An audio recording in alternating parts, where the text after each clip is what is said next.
Hello. We got the Colette out tonight. For real. On God. Colette, real. So tonight, I figured I want to do something, but I don't know any good datings that I haven't played. And, like, I don't want to replay them.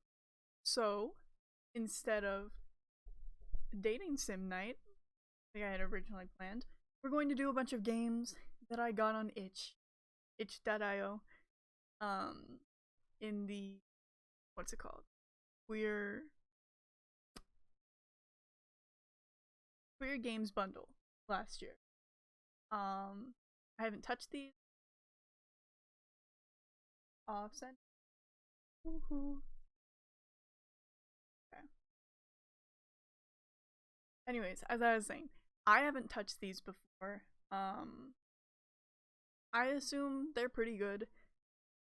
So I have 6 games lined up for tonight, because some are shorter than others. Like this first one we're gonna play, supposed to be like half an hour of gameplay, maybe. I'll probably manage to get more out of it than that. And I think it has multiple paths. This one is the most dating sim like one, I think. And then we have, okay, so first game, someone stole my lunch. Excuse me. It is a game about your lunch and the thief that stole it. Both of which are hot, supposedly. Oh, there's 7 endings. I don't know what the differentiations between the endings will be, but I'll do my best to get all the endings. And then after that one, we have Lookouts, which is about gay cowboys, of course, or gang members. Yeah. That one has a really nice art style, and I'm really looking forward to playing it. The third game for the night is something called Imposter, which I added purely because I have brain rot, and seeing Imposter just made me think Among Us. So that's why it's on the list. I have the male version downloaded, the one for the male partner. It is about basically trying to figure out what's wrong with your partner because something doesn't seem quite right. You gotta suss them out. And then I have for game 4, We Should Talk. It is about communication and communicating with others. With it looks like a really interesting, how you say, mechanic, because you have to like scroll to pick your,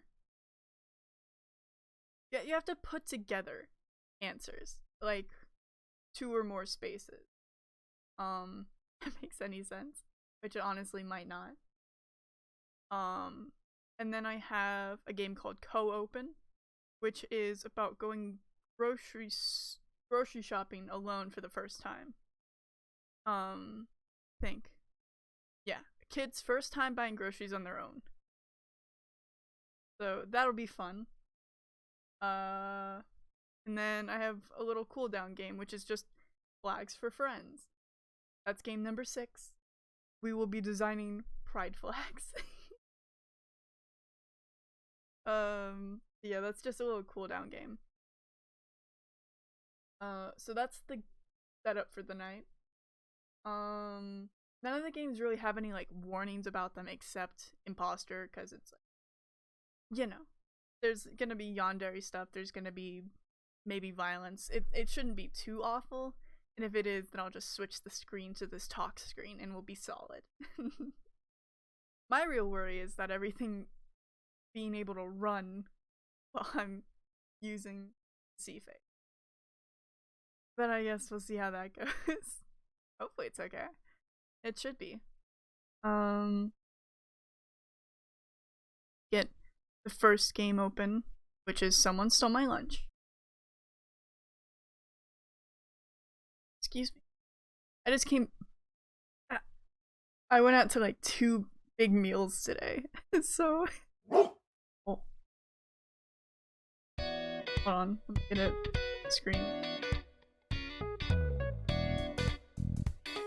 Very funky music. Very quiet though. There. Why is it not? Okay, there we go. No, nothing extra yet. So sad.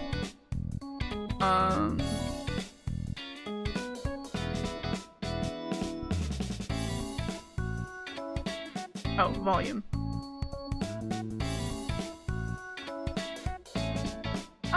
What's up then? Self-voicing. Set self-voicing off. Never mind. That's self-voicing disabled. Oh, no. I don't want it muted. Wait, it's at top volume? It's so quiet. I guess I'll deal. It'll be fine. It'll be fine.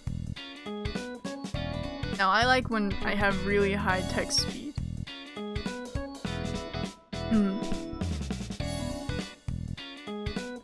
I need really high text speed because I am a fast reader. Okay. Yay! Now into game. Let us start.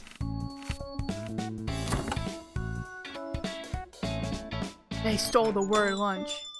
The door opens with a jingle as I walk in.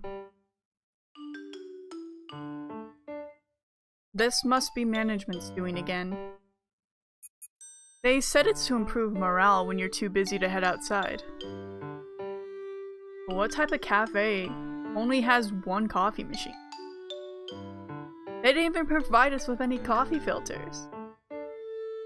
I'm tempted to tip over the nearby trash can, but decide against it. The janitors are on the same sinking boat as us. My only saving grace is lunchtime. And today is special. Any other day, I would have gone out into the big city and treated myself at a local bistro. However, a new project sprung up and I've been forced to stay inside during lunch. My weary co-workers have also had to live this type of life, suffering from malnutrition and gastritis. Why should I suffer alongside them? What awaits me beyond these fridge doors is my masterpiece, my katsudan. Fucking love katsudan and tonkatsu. The night before, I flattened the plumpest pork loin, breaded it in the crispiest panko, deep fried it in the finest oils and spices from my pantry. I actually like the chicken version, not the pork loin. I like the chicken a lot more. Anyways. Double fried to perfection, then smothered in beaten eggs, sweet onions, and homemade tonkatsu sauce. All atop a steaming bowl of fluffy rice. Saliva dribbles down as I imagine my fork piercing through the skin to reveal its soft white meat inside. It's unfortunate I couldn't eat it fresh off the stove, but at least the microwave here is more competent than the company's infrastructure. With a happy hum, I walk over to open the fridge. The shelves are emptier around this time, so I easily spot my bowl. Despite the bowl's innocent pink coloring, it's from a prestigious lunchbox brand. My food deserves the best, of course. I pick up my cute bowl, but I notice something off. Sauce stains the sides of the bowl's lip. But I spilled on the way to work. Now that I think about it, it's much lighter than it was this morning. Trepidation, I unclip the lid. It's gone. My thick cut of fried pork. I accidentally okay. I full screened it.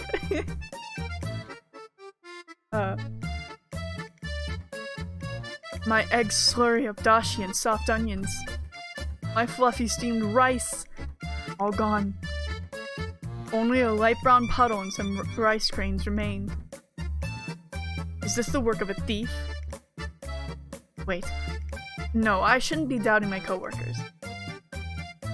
Maybe someone took my lunch by mistake. But this morning I only saw clear Tupperware containers.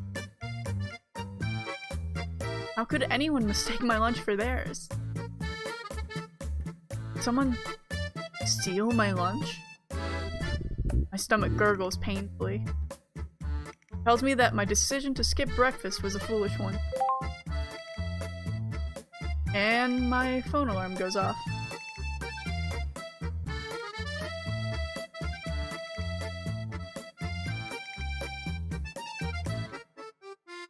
My 15-minute break is about to end.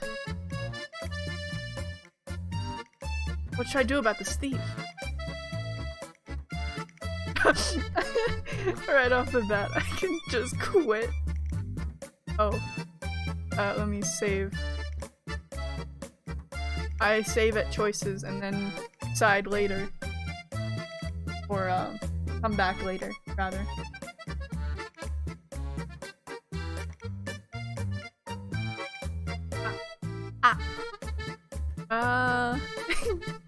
Let's report to HR. The most rational decision is to report it to Human Resources. I take out my phone and speed dial HR. It's important to have your most important contacts ready when you need them. Hello, this is Kale of Human Resources. How may I help you? Hi Kale, I'd like to report a theft. What was stolen? My lunch. Was it during company hours? On company property? Yes. And yes. Unfortunately, we cannot compensate your loss. I don't want compensation, Kale. An employee's lunch is their personal property. Yes, but isn't it worrying to have a theft happen on company grounds? We have cases like this very often. The company is not responsible for them. Yes, I know, but if you have anything else to report, please send an email. My lunch break is starting. Kale hangs up before I can say any more. Does it happen often? Then do something about it. Nobody likes Kale. Wow. Rip Kale, I guess.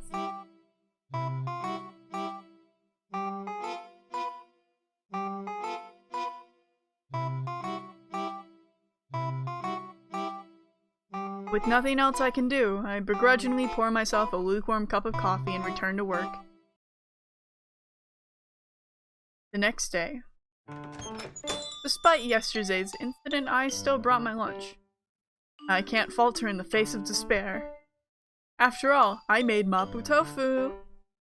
How did I make it again? Wax, rat poison, and Szechuan peppercorns. Interesting. Let's do peppercorns. I feel like that'd be... Yes, the spice of my life. How could I forget the nose-numbing smell of roasted Szechuan pepper? The thick red oil of the bean paste. The firm, bouncy texture of the cubed tofu. With an internal heat so good it transcends the taste buds. Mapo tofu. Eating plain rice is great, but it can't be the spicy fragrance of chili oil and peppercorns. But this one is different. I've spiked up the heat, adding twice the amount of ground peppercorn and chili. A spice too powerful for the mortal tongue. Right before I kiss my baby goodbye, I sprinkle on some more pepper. If anyone dares open my bowl, a red, powdery explosion awaits them. 5 hours later. Lunchtime arrives and I rush to the break room. Perhaps today will be different. I take out my bowl. Lightness of the silicone bowl is foreboding. It's empty. But how? Why? Who is this food-crazed glutton? Wait, if someone ate my super spicy Szechuan mapo tofu, then their lips should be bright red right now. Within the remaining minutes of my break, I looked far and wide for the mysterious red-lipped caper. But to no avail, my pepper-kissed burglar was nowhere to be found. There are too many employees in this company. Wearing lipstick. I gave up on finding those hot lips and went home.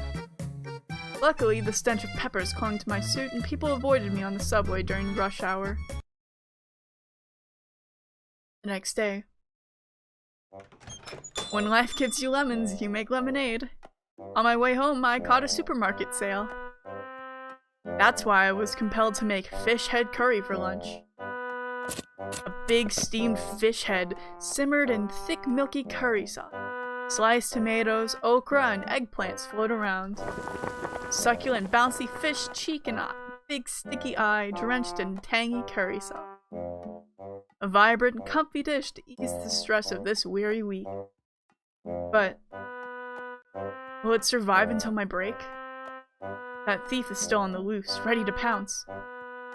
I need to protect my meal. This is my last stand. My last course of action. What should I do? Okay, save it. Let's...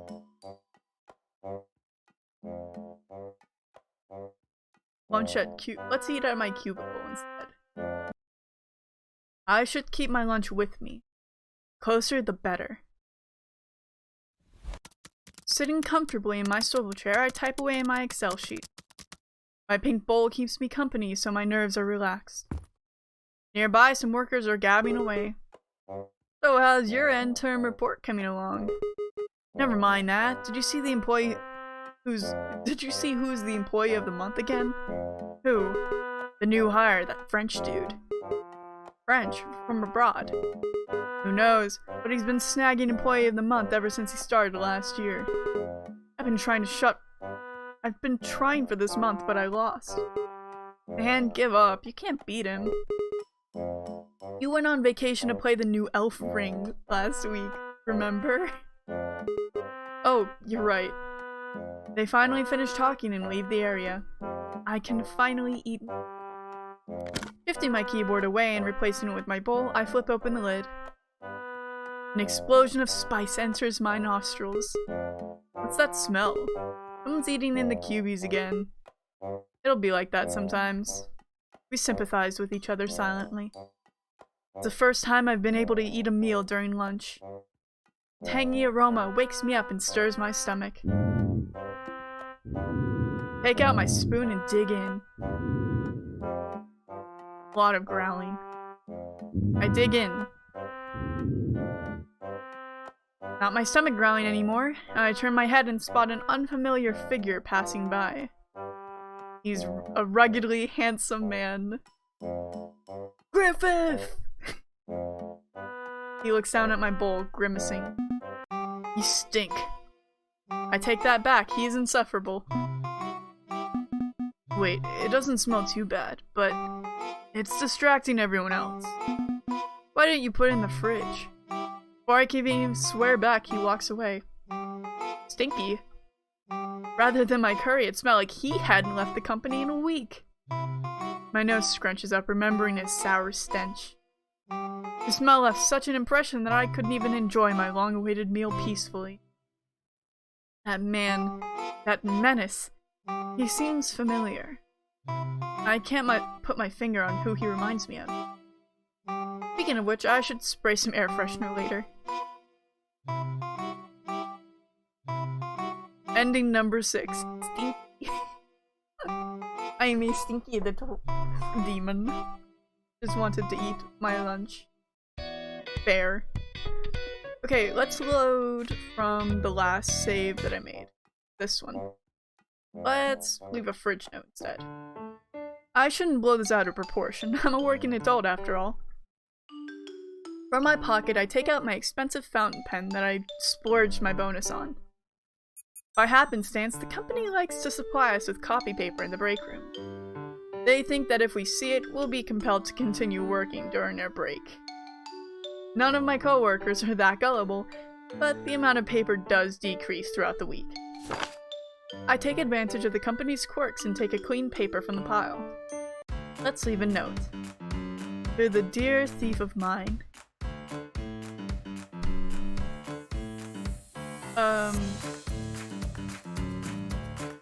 How do I... Oh!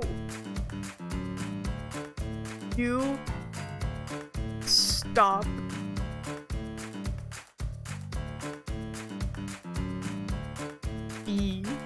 No, wait, that could be bad.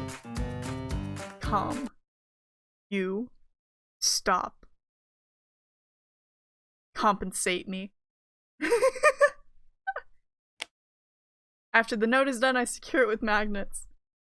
And now we wait. I hope my lunch doesn't get stolen. It was tasty. Motherfucker. Bastard. I take the paper and tear it to shreds with my teeth. My saliva wets the dry paper as it grazes my tongue. Wow, tasty. The next day. It's been 4 days. I'm in the break room holding today's lunch. This time, it'll be different.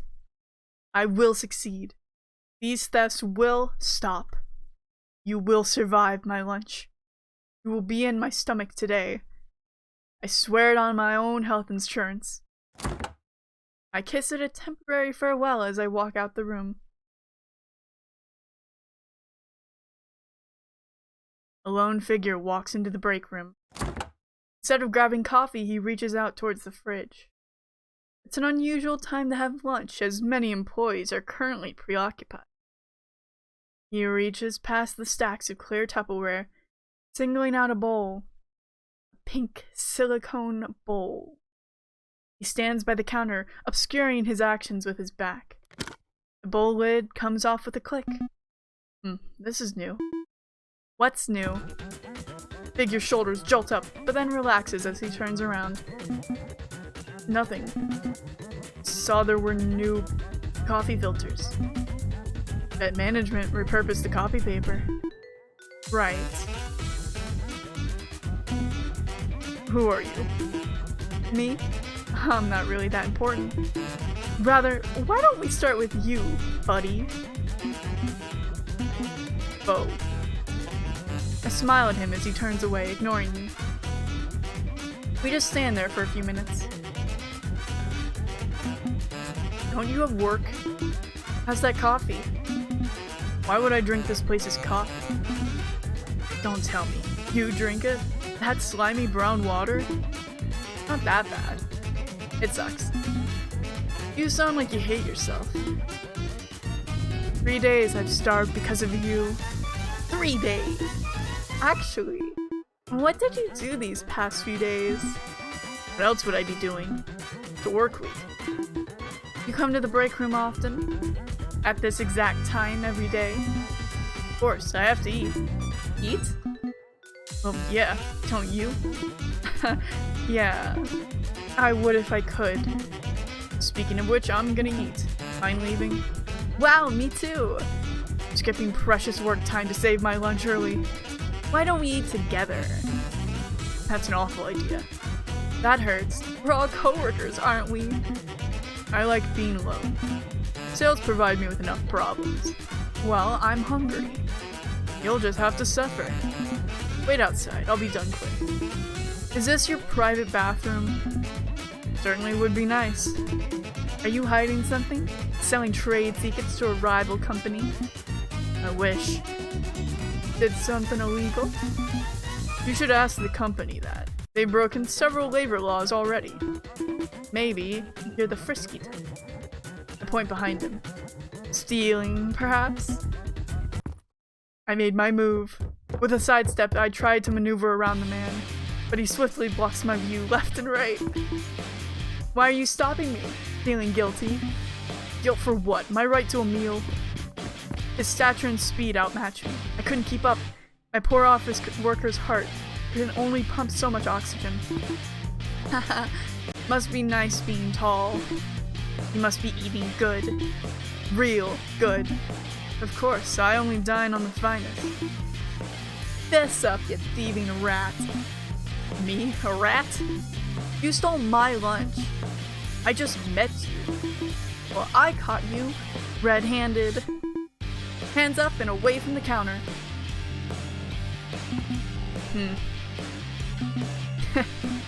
You're talking out of your ass.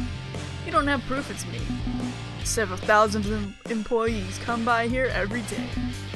This company doesn't care about you or me. Leave. Well, well, Mr. Employee of the Month. You think our conversation wasn't recorded? What? Wow, I wonder what terrors I can unleash with these sound bites. How did you know? Do you take me for a fool? The company plastered your face on the walls. It's right over there. All you did was tie up your hair. Did you make this meal? I did. Why do you keep stealing my lunch? Why? Your food was the best out of everyone else's I stole. And so I invited Mr. Employee of the Month to dinner. On that day, I offered him half of my katsu sandwich. For a price. Don't touch my food. Why should I listen? I'll cook for you. Okay, I'm listening. But you'll need to pay for my grocery. Fine. We would continue discussing our contract over dinner, his treat. He chose a fancy French bistro nearby. I chose the time, 5 p.m. tomorrow night. Is this a date? No, it was a lifetime contract. Date night. I get to play the date. Under warm candlelight, Beau sits across from me. His long silky hair let loose. An open French window frames his figure like a painting. If only he would shut up. Kale's a dick. Glad we agree. He wouldn't free up my schedule, so I had to scavenge for food during my 8-minute breaks. The past hour I've been listening to him vent about management. His voice is husky. Hints of a deep, big city tone mixed in with some of that wilderness vibrato. I could listen to him speak all night, but the waiter is waiting. So, are you ordering soon? Right, food. What do you recommend, Beau? Anything that tastes good. Like? Meat. You eat vegetables. If it tastes good. Okay, steak for the meathead. I'll get the ratatouille. But that's all vegetables. Shut up, meathead. An order of red wine with that, too. At least you know how to pair red wine with steak. How cooked would you like your meat, sir? Well done. Make it medium rare. Okay, chef. The waiter quickly bolts away. It's just me and him now. So, how long have you been stealing? Couple of times? Only food. Stealing. Yeah, it was me stealing food from the fridge. You need help. Should we split tonight's bill? No, I have enough money. Just no work-life balance. So it's all work, no life. I did have a life, until I got hired by this company. It wasn't like this in my other job. Used to work at an eatery. Always ate fresh. Then why did you stay with us? You seem capable, going by your Employee of the Month record.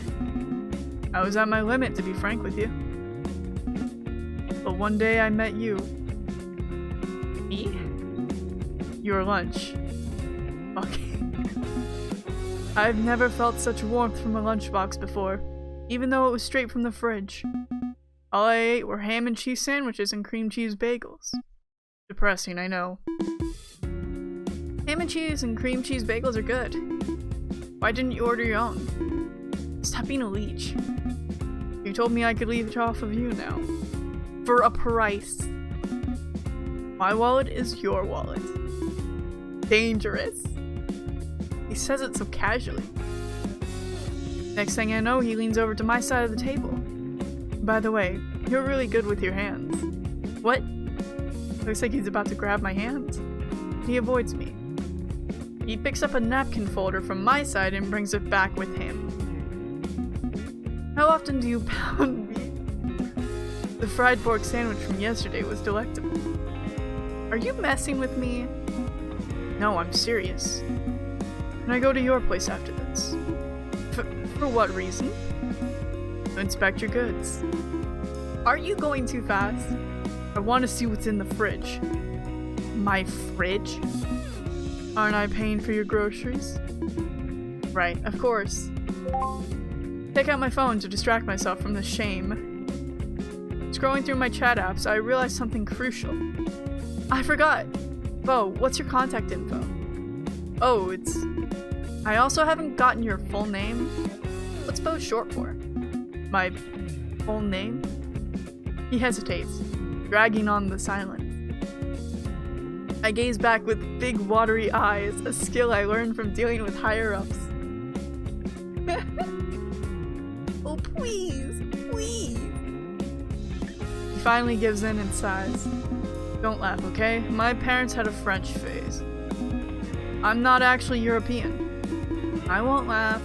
I'll need it if we're going to work together from now on. There's a knock on our door. The waiter rolls in with a trolley holding our meals. As the waiter sets down the meal, Bo finally speaks. Well, it's...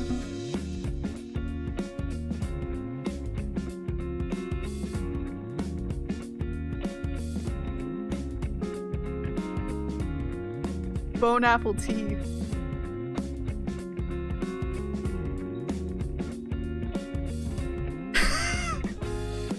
Excellent. Ending number 7. Bone apple. I hate I hate everything. Okay, let's load in. Let's load in with the I just wanted to check something real quick, actually. I wanted to see...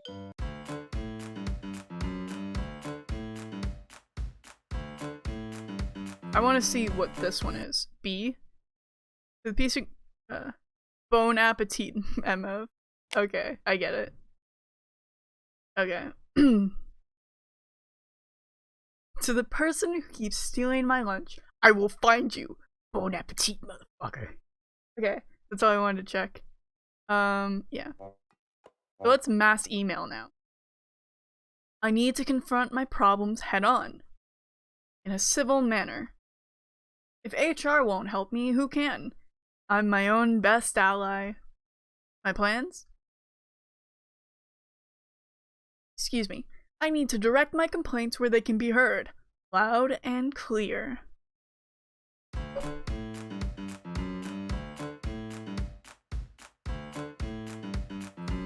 Let's write an email. It'll be a compelling and persuasive essay about the wrongs I've faced this week. Using the hamburger method they taught me in high school. Greeting. Someone. This. Two hopes. Too much hoping. I hope you die. If. Someone stole my lunch. This is unprofessional. We are adults. Stop this childish nonsense. I hope a flash mob lasting an hour stops you in traffic. If I find out this is you, I'm going to log into your computer and delete all your work. Well, that went well. I hit send and await a response. If the perp felt any guilt, they would reply. Right? My phone buzzes on my desk. It's my manager. Hello, Jill. Is something the matter? You're fired. Why? Was it necessary to CC everyone? Of course. Why shouldn't I? Just emailing our entire board of directors necessary. It caused our stocks to drop by 5% in 2 seconds. How are you going to compensate for that? I thought the company doesn't compensate for losses. So, did you guys hear from the food thief yet? She ends the call. I noticed that I've been blocked and my work email has been deleted. You think you can fire me without severance pay, Gelato? Oh my god. Gelato? Okay. I rip the PC tower from my work desk and run out of the building. If the company won't compensate me, then this shall be my compensation. Just casually stole an entire work computer. An eye for an eye. Yay. Okay.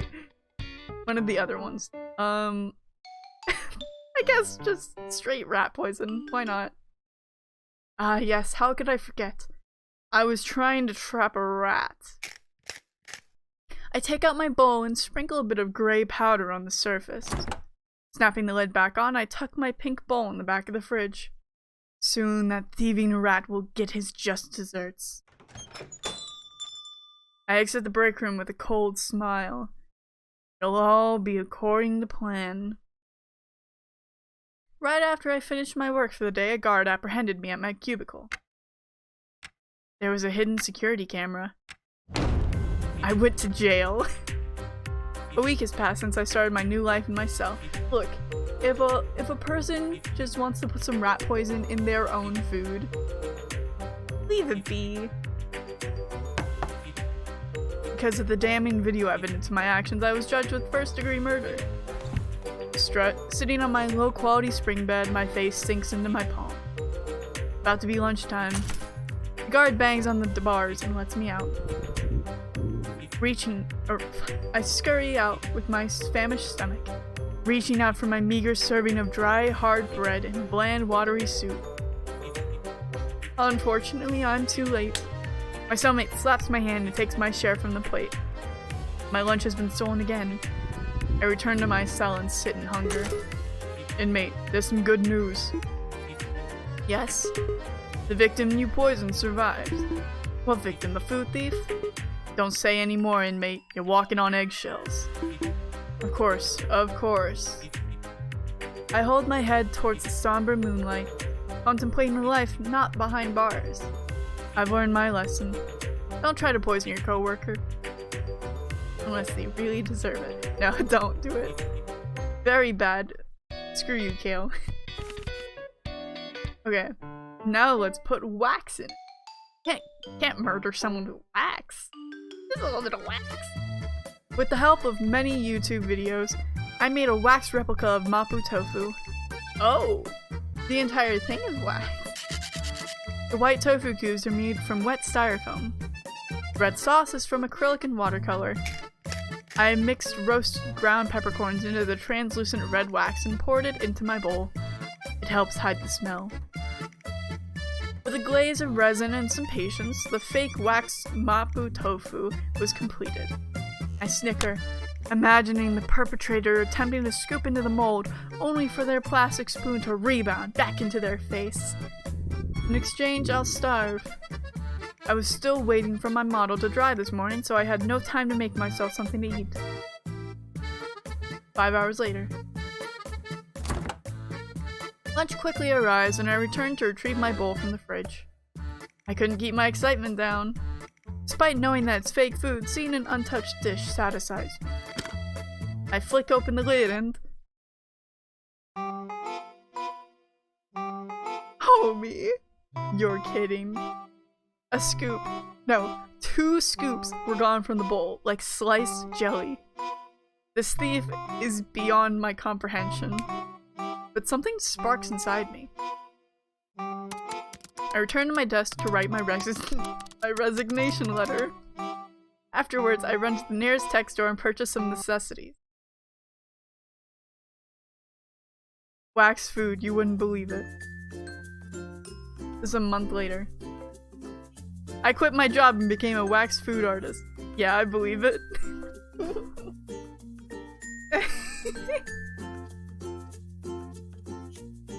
Yep, that's me. I became a wax food artist YouTuber. What can I say? After witnessing that travesty, I knew I had talent in the wax arts.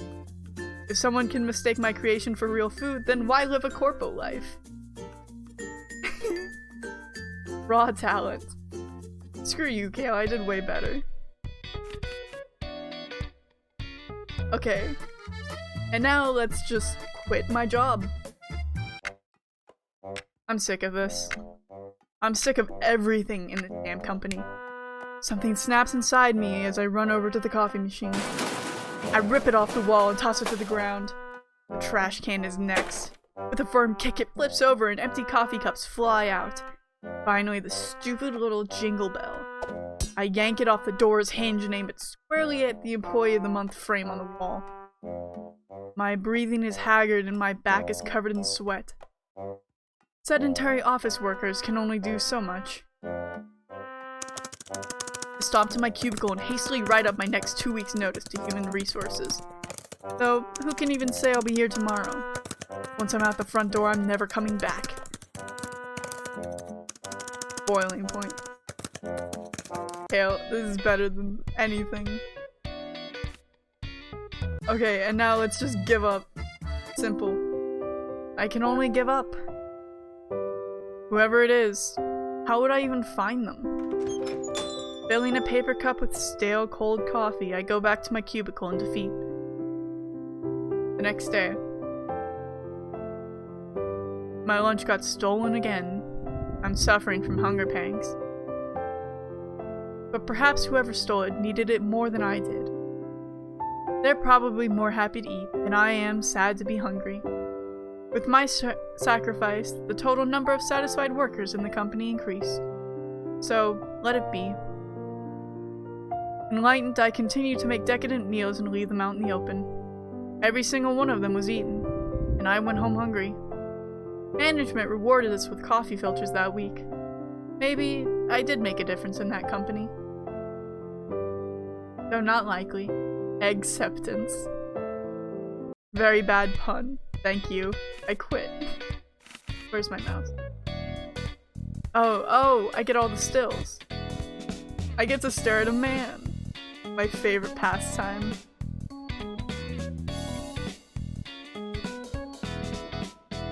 Oh, and I get to look at all the meals! Yes.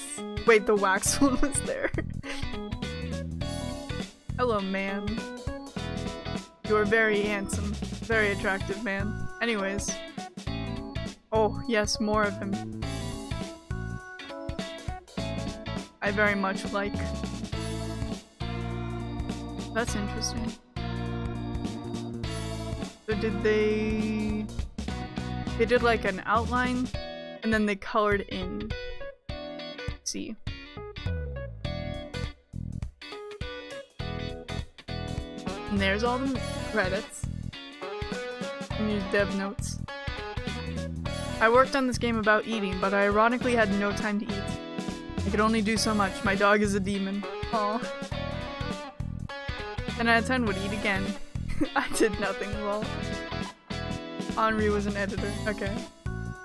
And now, with that one complete, let's switch games. Where am I? Where am I? There I am. Let's switch games. It is now time for lookouts.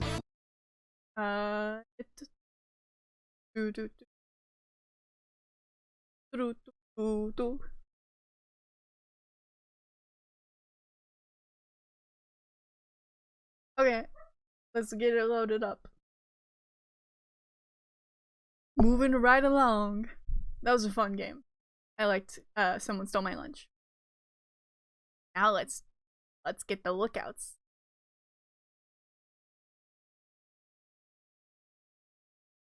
Oh, here it is.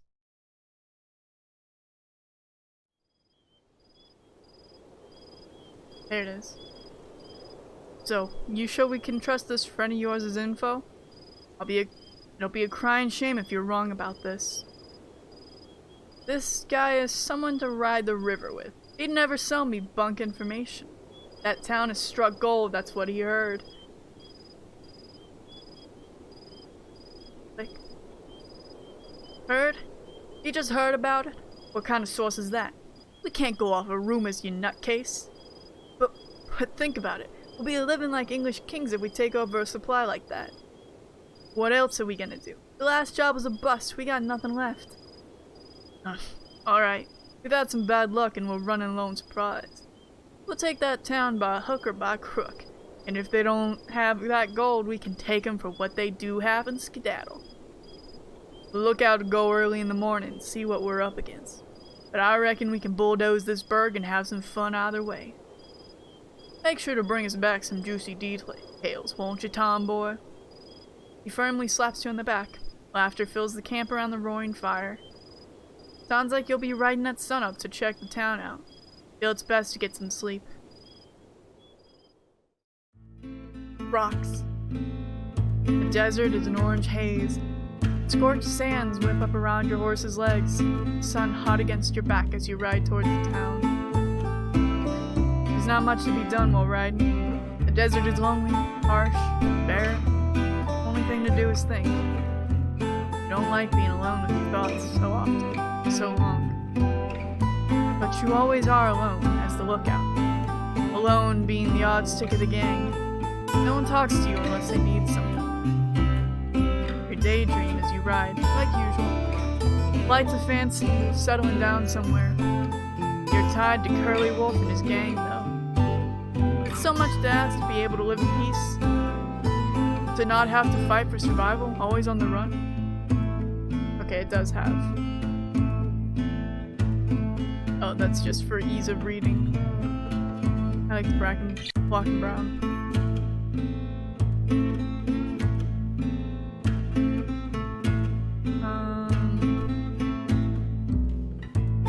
That might be too fast. Let's turn this down a little bit.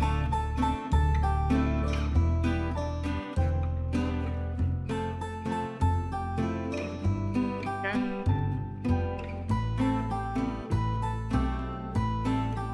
Maybe that's what your life will always be like, gang or not. Hunted outcast.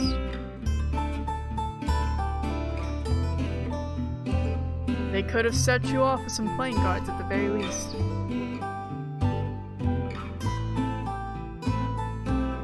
Come to an outcropping near a cliff.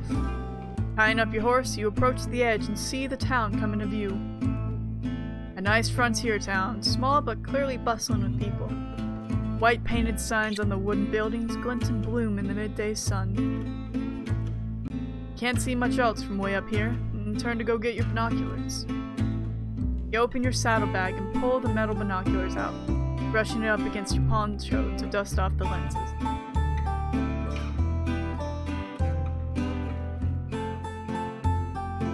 Turning back to walk to the edge, a figure suddenly rounds the corner of the large rock you've decided to camp under. Ah!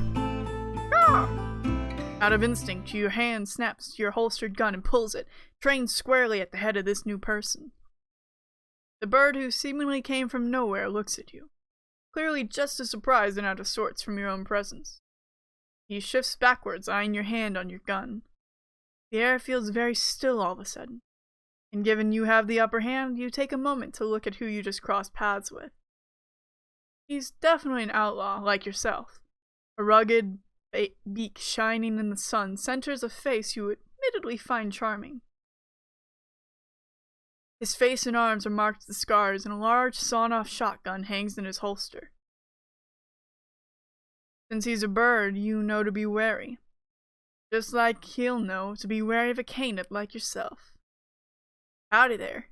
What's your name, partner? Joseph. And what are you doing all the way out here, Joseph? You seem a dreadful long way away from where one might think you should be. I could ask you the same question. You stare him dead in the eye. He's pretty calm for someone having a gun pointed at his head, but you can see some of his feathers quivering. Were you trying to sneak up on me, Joseph? Rob me blind where no one else can see? I bet you thought a fella missing an arm would be easy. No, sir. I had no idea you were here till I walked round this here rock. Pats the red stone beside him as if to make a point. Sir, what in the Sam Hill? You lower your gun, like your shoulder joint just gave out, and let it hang there. In all my years, no stranger has ever called me sir. Pulling me surprised, fella. You'd have to be blind or full as a tick to not see an upstanding young gentleman. Alright, now you're just licking my boots. Hawk puts a hand to his chest. God is my witness, I ain't lying to you. Holster your gun and snort a small laugh. May he strike you down as penance, then. What are you doing out here? Picking flowers? A smile drops from his face. He stops short and swallows, like he can't bear to say the next words. I'm part of the Black Vulture gang. I'm on lookout here to survey this here bird. Oh, why did my screen go out? Very cool. Uno momento. For some reason, my second monitor went out. Yay! Yay! This happens sometimes, it's the worst. That's very forward of you, considering I just had a gun pointed at your way. I'm part of the Curly Wolf gang. I'll be damned. You boys have been all over the West. What brings you right here? Much the same as you, I would imagine. Rumors of gold? You'd have it just right. Well, I can imagine my boss might want me to do, coming across someone who's sticking their beak in our business. Joseph tenses up, feathers ruffled. He understands full well what you mean. Conflicting interests and all. But he's not here. It'd be a real waste of a good bullet to use it on you. That an insult, or are you trying to make a mash on me? A small jibe is enough to make you stop talking and search for your binoculars you threw when you pulled your gun. Turning your face away to hide the blood rushing your cheeks under your dark fur. You dust the binoculars off again and walk over to where Joseph is standing, his eyes keenly trained on the town, rather. Don't need no binoculars then, huh? No sir, these eyes can see all the faces of those people down there, no problem. Sir, and maybe it's just a habit of his to call people. Say, why do you keep calling me sir? I ain't your boss. You're just that much of a polite sucker? Costs nothing to be kind on the trail, I've found. What do most call you then? I thought this might come up. Of course. You're surprised it took this long for him to ask who you are. What you are. Most would say tomboy, I think. Or other things I wouldn't repeat in such polite company. What would you call yourself? Question takes you by surprise. Something else no one's ever asked you. I call myself a man. Huh, is that so? Gonna think you're a nut now. Just know it. You'd be better getting on your horse right now and riding back than staying another round with this stranger. How funny. Guess we're in the same boat. I'm picking up what you're putting down. Might say that the guys at the camp don't go to the clear to talk about money. You nodded, unsure whether to laugh or not. Neither of you seemed sure what to say now. Instead, you hold the binoculars to the bridge of your nose and investigate the town, looking down into the valley. After a spell of looking at nothing in particular in silence, you take the binoculars away from your face again, readjusting to the morning light. Glance at Joseph Crane's eyes, then back to the town. You can't help but stare at a clump of a dozen or so buildings. Couldn't help but think about the real people's lives going on down there every day. Deaths and celebrations, harvests, prayers. How you were gonna hurt them. How you were both gonna hurt them. Don't get it. Joseph's voice snaps you out of your staring. Why would Black Vulture want to come here? Nothing here. No mines in use, no banks. Sure as hell ain't rich by the look of things. Maybe they struck a new vein. This is a miner's town after all. But you're right. Something strange going on. Well, two sets of eyes are better than one, right? You want to work together. You watch my back, I'll watch yours. Deal? Huge feathered hand shoots out at you in expectation. You'll hit his face and you both lock eyes for a moment. You're not sure what, but there's something in his eyes that makes you feel seen. Being looked at rather than through. Yeah. Dealio, pal. So let me take a sip of water and try to figure out what's going on.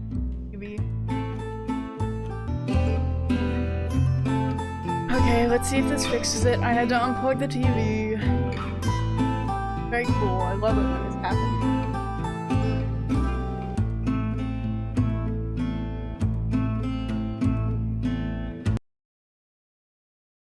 I have to open OBS and fucking. Oh, great. Now I'm all twisted around too. Uno momento.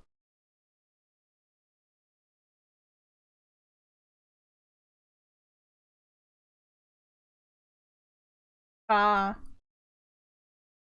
Had to make sure the microphone was still working. Let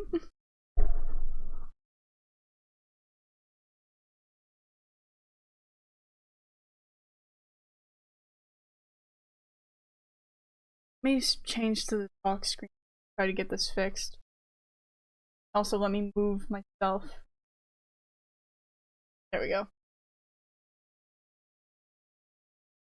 Ah, what a lovely day for this to happen.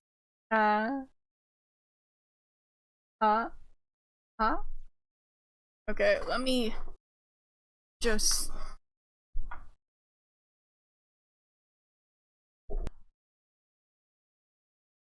Now I scooch forward. Hope that my TV eventually comes back on. I need that second monitor. Joy of joys. Okay, for now, just use one monitor. I have no other choice. Which means I can't really see chat. Sad. Okay. Make sure it comes back on the screen. Yeah, okay. Back to it. Gently grab his hand, and a second winged hand clasps on and gives your whole arm a big shake. Whoa, careful there. You don't need to lose another. I don't need to lose another, rather. He lets go and puts his hand on his hips, smiling at you. Hey, come on now. Get on down there. He walks past you and heads toward a winding, rocky pathway down the side of the valley cliff. Take a moment to look at the town again. Walking along the edge, catch up with Joseph. Wondering if you could see how red your face has been under your black fur.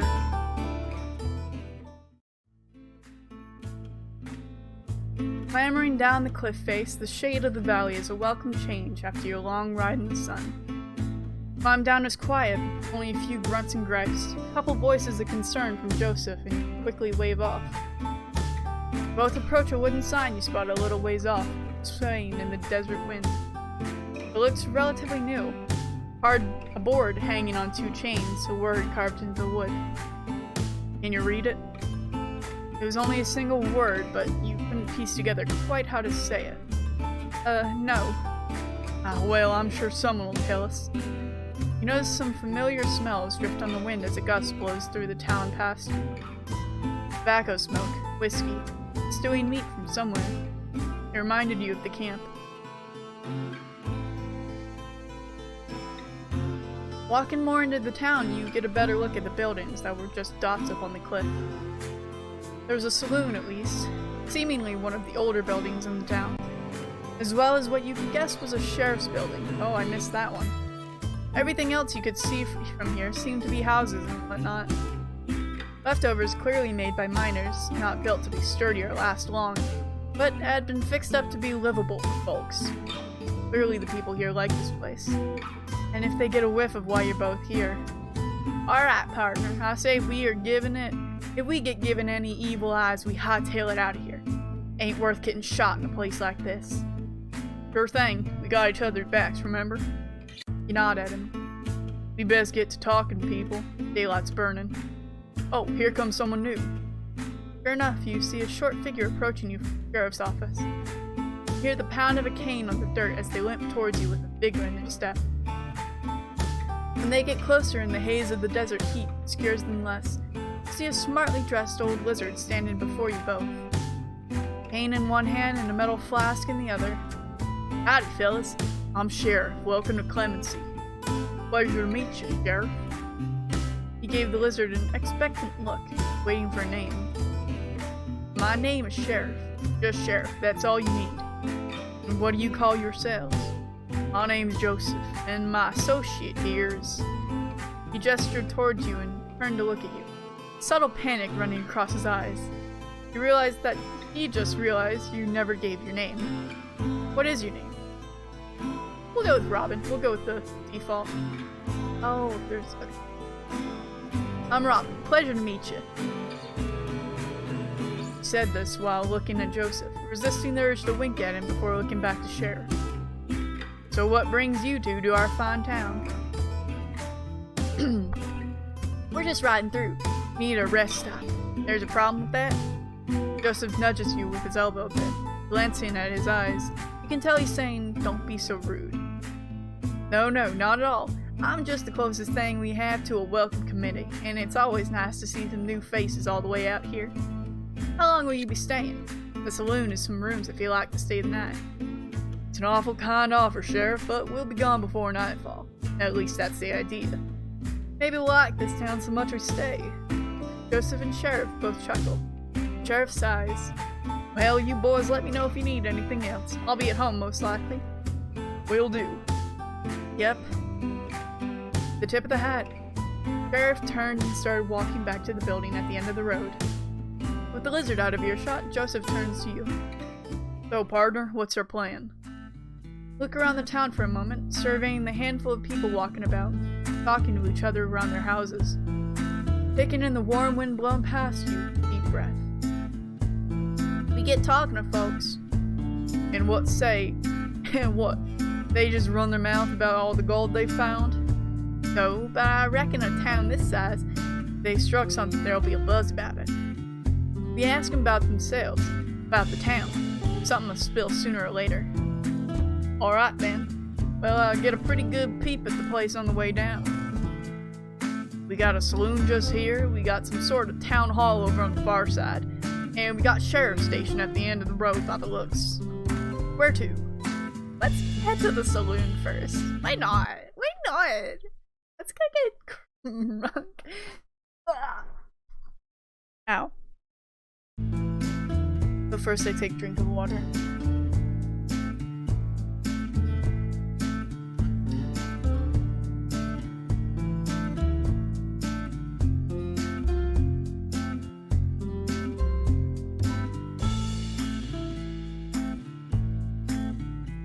Let's head to the saloon. Check out the saloon. I reckon if anyone knows anything about these rumors, it'll be in there.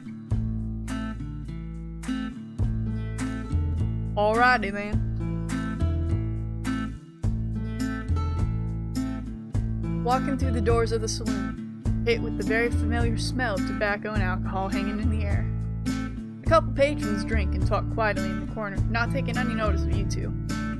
See a dozen or so tables, and looking up there's a second floor with the rooms Sheriff mentioned. Howdy there! Your attention is grabbed by an excitable and friendly voice coming from a short bird standing behind the bar, who has now grabbed a couple glasses. My name's Bartholomew. What can I get you fellas? He started wiping the glasses expectantly, glancing between you both as you walked a few steps from the door to stand at the bar. I'll get a beer. Alright. And you? I'll, have what he's having. Yep, coming right up. He set the mugs down and disappeared through a door behind the bar into a back room.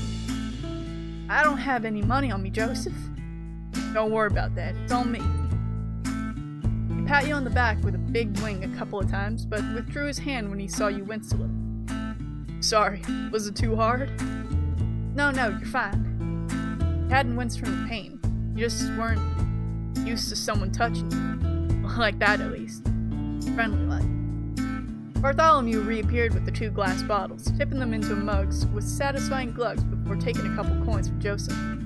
Thank you kindly. Both take a sip. Joseph seems to enjoy it, but you find it a bit more bitter. Try not to pull a face. Not like it? You smile weakly. Not my thing. Noted. He winks at you and you feel your cheeks redden a little. You both keep drinking while the bartender busies himself behind the bar. The saloon is quiet. The piano since gathering dust in the corner, seemingly untouched for many moons. Wind whistles through a gap in the saloon doors, carrying the sound of desert insects. Slow day, huh? You look up from your drink and see he's looking at the bartender. Doesn't seem to have taken any notice. He glances at you both and realizes rather sheepishly he was being talked to. Oh, beg your pardon. Slow day. No, this is about the usual. It's a lot more lively in the evenings when the sun goes down. Everyone here comes here to take a load off. So you know everyone here pretty well then? Of course. Not exactly a big town, and we're a pretty tight-knit lot here. Why is that? This is a mining town, right? These places usually explode with people. Well, I can't say I know much. He looks oddly unsettled by your question. How long have you lived here for? Perks up again from whatever you said that troubled. Oh, my screen is back. Very cool. Now I can finally see again. Woo! Yay! But as a consequence, I have to change my face. Yay, all better. He perks up again from whatever you said that had troubled him, the brightness returning to him. Oh, well, I'd say somewhere close to 8 years. That's a darn long time. Yeah, I suppose it is. What made you stay? Never mind staying. How'd you even find this place? I've never even heard it till we stumbled past. Bartholomew's cheery smile dropped a little, morphing into something more wistful, like the face of someone looking at an old, now bittersweet photograph.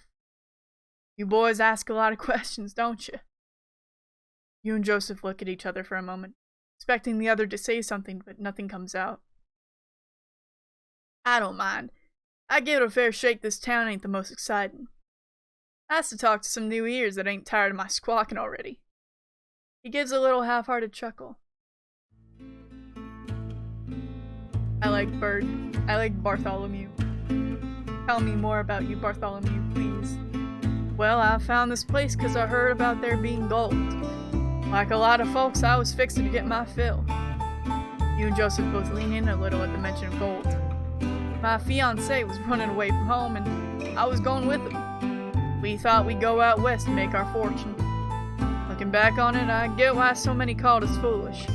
I might have been one of them if it were the other way round. But we had our hearts set on it. We followed the road by wagon, and it was damn tough, hellish even. Thank our lucky stars we made it here to Clemency on a wing and a prayer. That was when we really felt like we were foolish.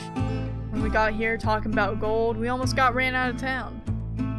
I don't know the details, but there was a lot of trouble here when the miners ran this place.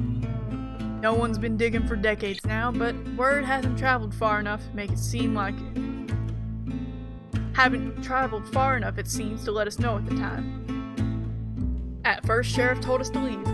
Didn't want no more of our kind causing trouble. But when Sheriff saw how stuck we were, how we had nowhere else to go, how rough the journey had been on us. Sheriff's nothing if not kind. See, we weren't troublemakers, just wanted a better life somewhere. He shrugged, like there was nothing more to it. With the town's help, we got gussied up this here saloon into something I could run, and the rest is history. Glad y'all found something here. Yeah, I can say that for sure. Clemency may be small, but it's something real special if you ask me. So there's no gold round here. Bartholomew leaned back against the shelves behind him, crossing his arms. As far as I know, mines are around here somewhere, but I've never seen them. This hasn't been a mining town for a long time. Folks here don't think of it as one. You'd do well to keep that in mind. Tapped the side of his beak as if to say, if you catch my drift. Even so, I would be interested in the history of the town. Afraid that well runs dry here, but there's others who have been here for far longer than I have. You can always talk to Sheriff if you haven't yet. Sheriff made this place what it is today. Want to know something? That's the lizard to talk to. Thank you, Bartholomew. No problem, it's my pleasure. Bartholomew stood up from his lean and stretched his back and arms a little. Slinging his cloth over his shoulder, he picked up a small clinking and rattling box before walking through to the back room. Daylight's burning. I think we best get going. Agreed. He stood at the bar and waited for a moment while Joseph downed his beer. And then yours too. Hope you can hold that. Oh please, how little you must think of me. Only a couple beers. You should have seen me at the Long Branch and Dodge. Drank the entire gang under the table. Can't help but smile at his cockiness, unsure whether to believe him. You briefly think back on the times the gang had gone to bars. You were always told to stay outside, don't wander off. A dog on a leash waiting for master to come back. Sitting and staring into lamplit streets and hearing the braying crowds all around you, drunken strangers enjoying each other's company as much as their liquor. First they told you it was dangerous for you to stray too far. Then they started telling you to stay outside after you'd beaten the teeth out of a guy in an alley who you knew had been staring at you. Couldn't have you causing them needless trouble. Off so soon. Bartholomew re-emerged into the bar, looking expectant. Well, don't be a stranger, strangers. You're welcome to come back later when the bar is more lively. My husband would love to meet you both. The casual lilt of his words caught you off guard, and you think you see Joseph stumble. Failing to get any words out, he just tips his hat, and you both leave the saloon, stepping back into the dust and dry desert heat. Town full of gay southerners. Where to? You take a swig of water.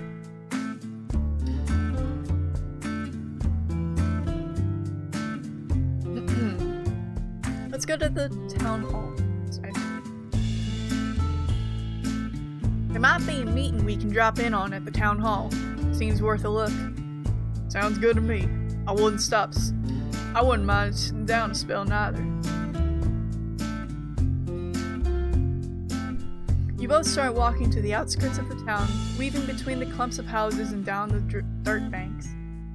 Keep walking on a flat stretch, smooth and compacted from the frequent travels of people. Some townsfolk on their porches wave at you, or give a little afternoon as you walk by. Is it just me, or does it feel like everyone here is nice in the most? Well, maybe, but I ain't complaining. He gives an enthusiastic wave to a small kid shyly hanging around outside their house, under the shade. I could get used to folks being nice to me. They not usually. I mean, I don't stray too far from the gang a lot of the time. Maybe this is normal.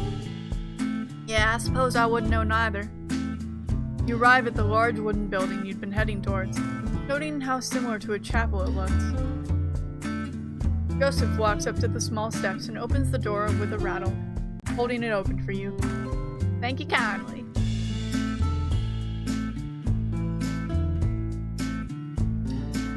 Follows you into the short, darkened hallway, closing the door behind him with another wooden rattle. The meeting hall is fairly large and simple, and bright. The wood walls are varnished and gleaming from the ample sunlight filtering through the arched windows.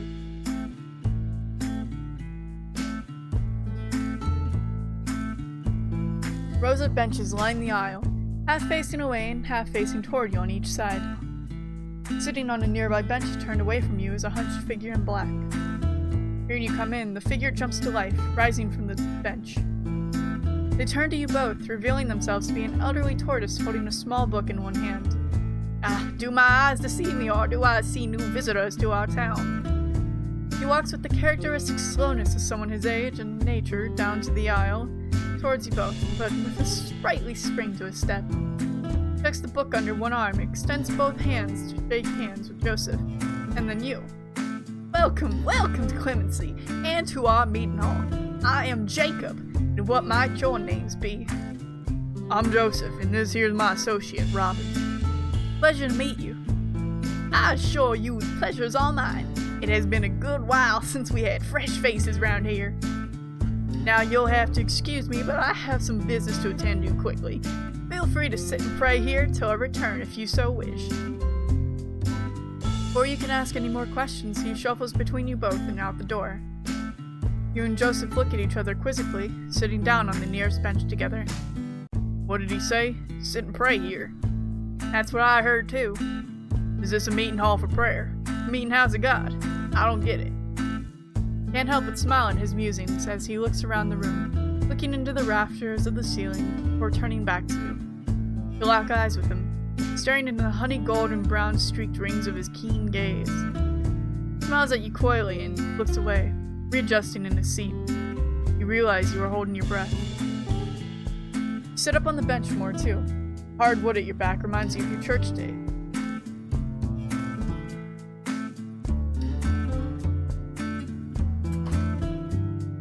Need to put a blanket around my shoulders. It's cold. All better. I'm almost there. I'm all better.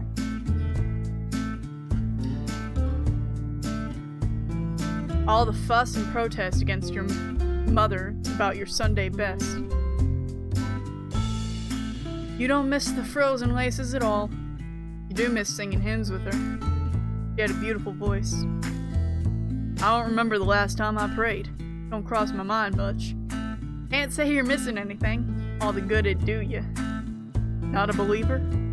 I don't want to blaspheme, but God's done a whole lot of jack squat to help me all my life.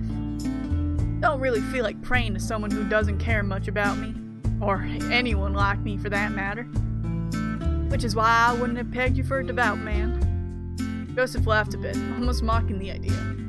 No. I don't think anyone could accuse me of that. Not with some of the things I've done. But I still pray.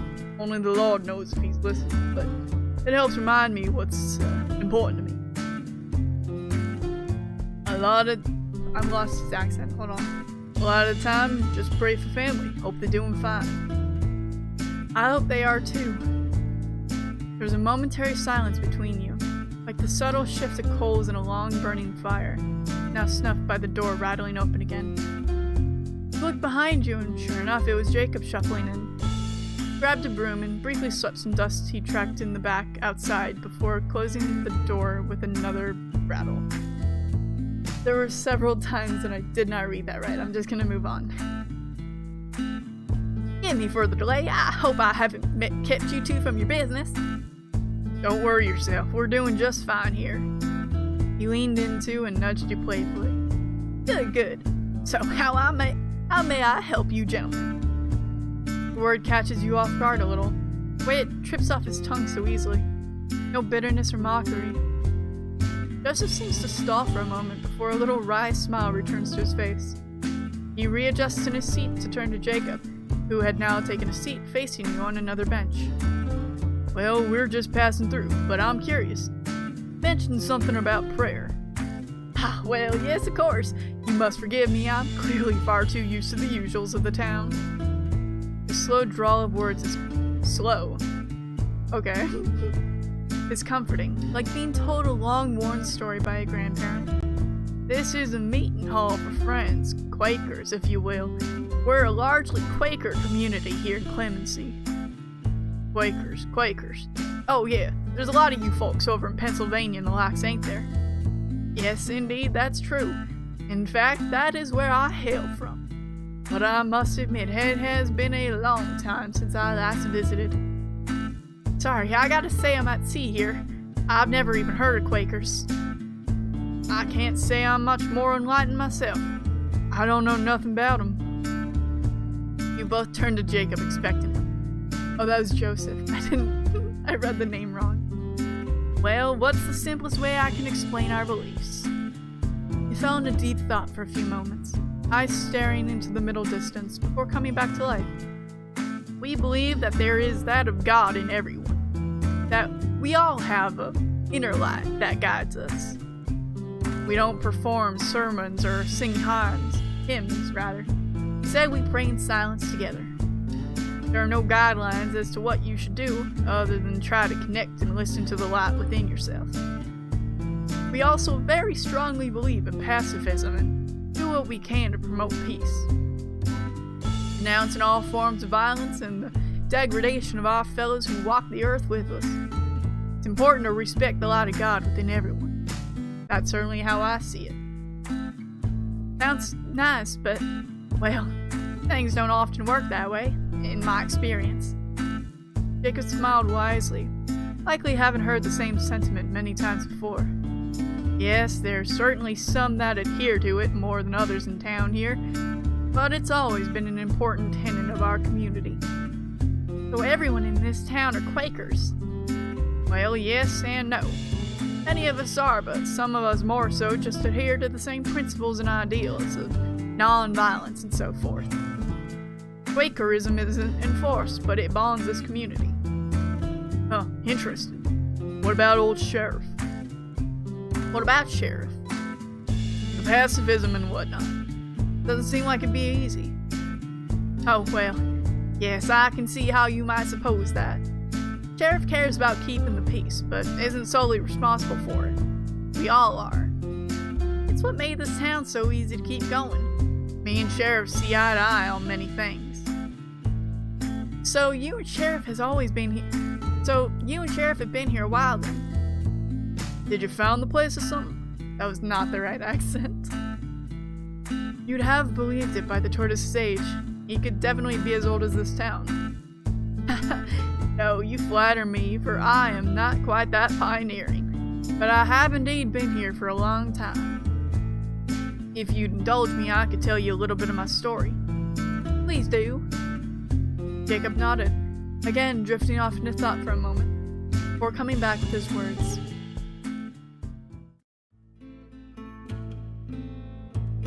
As I said, I'm from Pennsylvania. During the height of the gold rush, with so many heading west, many Quakers thought it would be a benefit to follow. I was much younger then, much more eager to get on the trail and spread the ideals of friends.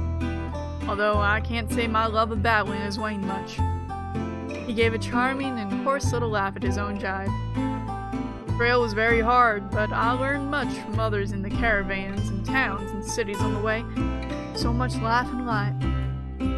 I arrived in this here town maybe more chipper than I had left, but it was not meant to be. His expression softened, drawing into himself, emotion failing to find its way onto his face. I loathe to speak ill of my fellow man, but when I arrived this was a godless place. The miners had little care for each other, be it out of greed or desperation. They were consumed by their need for gold, even those who had had their fill. The whole town was tense and unpredictable. Arguments, even violence, would erupt whenever something valuable turned up. A new vein, gold in the river. They'd do whatever they had to get what they wanted. The night I arrived, they told me of the so-called savages that used to reside here. Very little makes my blood boil, I tell you boys what, the way the miners talked about those Indians. How happily they told me stories about the ways they drove them out.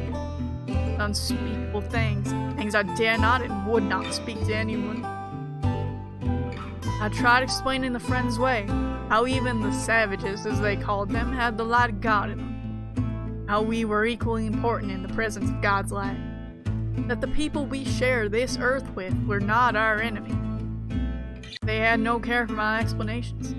They had no care for the needs or lives of others than themselves. It made me wonder how Quakers past had convinced people of the evils of slavery, of the importance of peace, building bonds instead of destroying one another. I lost hope. I thought maybe things had changed so much, perhaps this was the people's limit. Tolerance of those who could get in their way was no longer an option. Or perhaps I was just a failure, unable to convince a single soul of giving a damn.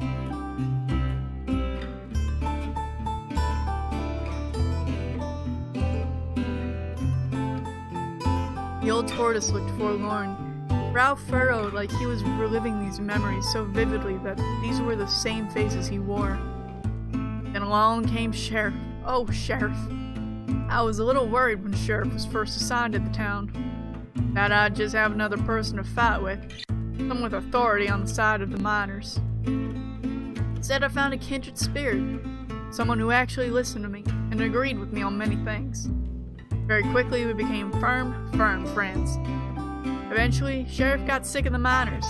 That enough was enough and shut down the town, forced the miners to move elsewhere. The entire time he'd been talking about Sheriff, his face was lively and lit up, hands moving with his words. A lot like how your pastor used to give sermons. Surely there was resistance to a whole mining town being packed up like that. Of course, but Sheriff did what's right. That's the way Sheriff's soul said. I felt buried by the weight of the town's hate, their convictions like stone walls that could not scale. I'll be grateful to God until the day I die that Sheriff came here. I was given so much hope that I lost it all. And you've been here ever since? Jacob chuckled. Yes, we have. Only a handful of us stayed after the miners left, and it was hard to know whether this town would still stand. But we felt sure we could find more people who cared, as long as we worked together. More people like us. His words hung in the air, settling around you and Joseph as Jacob settled his gaze on you both. So those miners are still around. Or those mines are still around. A lot of mining towns died down because of the gold drying up, but miners just left, I guess there's still some here. Well, yes, I suppose so. Can't say I thought much about it in recent years. We don't encourage those looking for gold. Sure you understand. Nothing but trouble. His warm gaze turned somewhat steely. You weren't sure how long it might go on for if Joseph didn't pipe up. Of course, Jacob. We're just a curious bunch. Thank you for talking with us strangers so long. His stern eyes disappeared in an instant, and he humbly waved away Joseph's thanks. No, the pleasure's all mine. Been good talk to your ears. You'll excuse me now, I must get this place tidied up before today's meeting. Biker meeting. Yes, indeed. Both welcome to join us if you like. Thank you, Jacob, but I'm thinking we'll be off anyhow. You all stand, stretching and shaking off the stiffness from wings and tails and legs. Go well and keep the light close to you. You both nod and leave through the same rattling doors before, catching one last glance at Jacob starting his chores before you close it. Interesting. Let me take more water.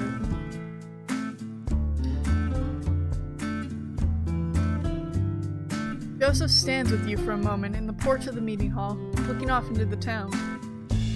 What are you thinking? Well, we know that these folks ain't gonna put up much of a fight. Maybe some of them, but... And there's definitely gold here. Somewhere. Joseph had no real emotions playing across his face, but he was standing much more still than you had seen him before. Like he was trying not to breathe. Come on, we got more people to talk to. He exhaled sharply, feathers on his beak, next to his nose holes fluttering. Yeah. He walked past the houses and people like before, but didn't feel like waving back.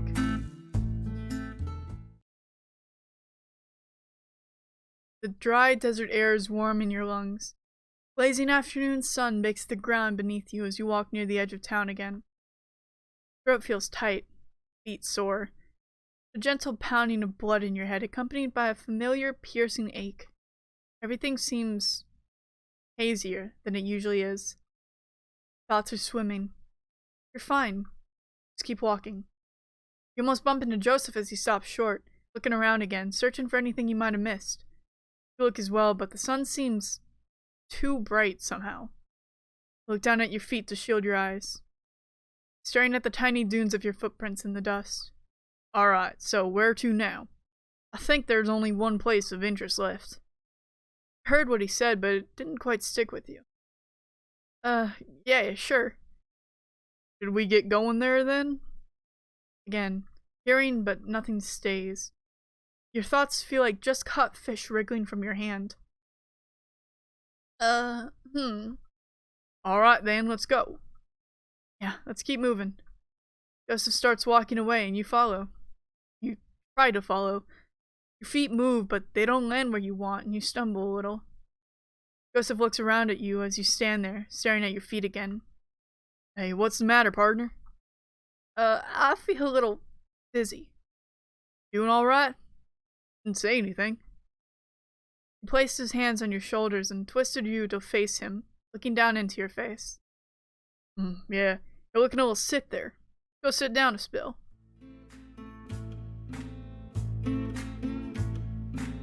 Started walking with a hand on your shoulder, guiding you over to a ledge with a shallow drop you could both sit on and hang your legs over. You felt better sitting down, more stable. You hear the rustle of Joseph unclipping something from the back of his belt, seeing him pull a round canteen between the two of you. When's the last time you had a real drink? Must be mighty thirsty if you're feeling that dizzy. Of course, how could you have forgotten? Been riding and walking all day, but you hadn't had a drop of anything since you set out. Although you weren't sure what Joseph had brought with him. What's that look for? You think I got liquor in here? He chuckled a little and unscrewed the cap, letting you smell it a moment before taking a long gulp. There's water, see? Get it down you before you collapse on me or something. Sheepishly took the canteen from him, gave it a little wave in his direction as a cheers. Tilt it to your dry mouth and take a deep gulps for a few seconds, licking water drops hanging on the edge of your lips after. Bit warm for my liking. Can't beat cold water from a clean stream, but Better than drying out like your mom is washing. Take another swig before handing it back to him. Thank you. Don't worry about it. Just pop up next time. Almost hit the dirt just because you didn't say anything. Sorry, it was just, we have a job here. Didn't feel like I could waste time. Sure. Can't even make time to sit down and drink. You're unlike most I met. Who put a snake in your boots anyway? Gotta slow down a little. Maybe. I mean, what do you do to relax when you're off the job? Relax? Yeah, you know, relax, unwind, take a load off. I know what you mean. Question just caught you off guard a little. You weren't sure how to answer. You'd never given it much thought. What do you do to relax? The gang is always busy with something. Traveling, hiding out, making trouble. Not a lot of time to not do anything. I guess I play cards sometimes. Mostly just solitaire. Victor, you win much? Nope. Ain't about winning anyway. Just helps to pass the time. Yeah, I know what you mean. Me and the boys usually play some rounds of cards. Sometimes betting. Although some of them are real sore losers. Sometimes it's easier just to let them win and avoid the issue. I beat one of them at poker 5 times in a row, and I swear the rest of the week he was giving me the eyes. Now my hat full of knife holes one morning too, but I think it was just to scare me. At least I hope it was. He gave out a loud guffaw, a real and unrestrained kind that made you doubt a second if the canteen really was just water. He had a nice laugh, you thought. Someone actually enjoyed themselves. Maybe it was just nice to hear a laugh that wasn't done at you. You a gambling man? Flutter in your chest at the end of the ribs. Not really. Never had much to gamble in the first place. Always seemed like a waste. I can respect that restraint. Don't always have to be about money, mind you. When I was younger, me and Papa used to... Stop for a moment. Thinking and scratching his neck. His train of thought slowed by some forgotten memory. We used to play cards after dinner. And a lot of days when I came home, I'd bring pebbles from the river. I always liked how smooth and pretty they looked. All sorts of colors and shapes, all of them different. Kept them out on the mantelpiece, and when we played cards, we bet with him. He always won, but it was too much fun for me to ever be mad. I think he did let me win, though, when I was getting big and was gonna lose one of the rocks I really liked. He always knew which ones were my favorite, and he never wanted me to see me cry. Can't think of any other reason he would have lost to me. Suppose I ought to thank him for teaching me. You weren't sure what to say, so you just gave him a soft smile. Family could be so complicated. You didn't want to say the wrong thing. You know what? He dug into a pocket and produced a tattered-looking packet in his hand that you recognized to be playing cards. How about some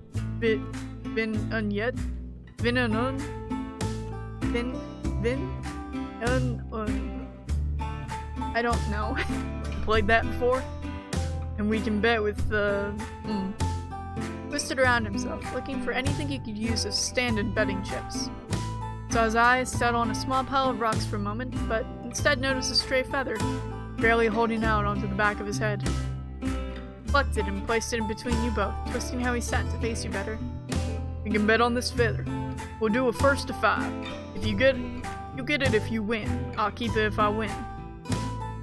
I don't know how to play. You swiveled yourself around to sit cross-legged and face him. Didn't know you were so desperate to gamble you'd use your own body. Hardy har, just thought it'd be more interesting than rocks. Oh well, I thought you were a rock lover, Mr. Rock Collector. Take 'em out on the open road, your own little rock circus. Regular Barnum. Joseph couldn't help but smile, even through his fake pouting at your teasing. I don't know if J.H. Barnum has quite the same ring to it, frankly. J.H.? Yeah, as in Joseph Harrier. My initials. Oh, of course. So, do you know how to play... Oh, I can't even pronounce it. Nope. Alright, rules are simple. I'm the dealer. I deal you 2 cards face up, deal myself 1 face up, and then 1 face down. Oh, it's 20 et un, as in 21. Okay. That makes sense. ID is to get as high a number from your cards as you can without going over 21. I just didn't recognize it because it was in French. Bon et on. Bon et on. You go over 21, it's a bust. Same goes for me. But you need to get a higher number than me to win. Draw is called a push. You can hit to get another card, or you can stand to stick with what you have. You can hit as many times as you like, as long as you have under 21.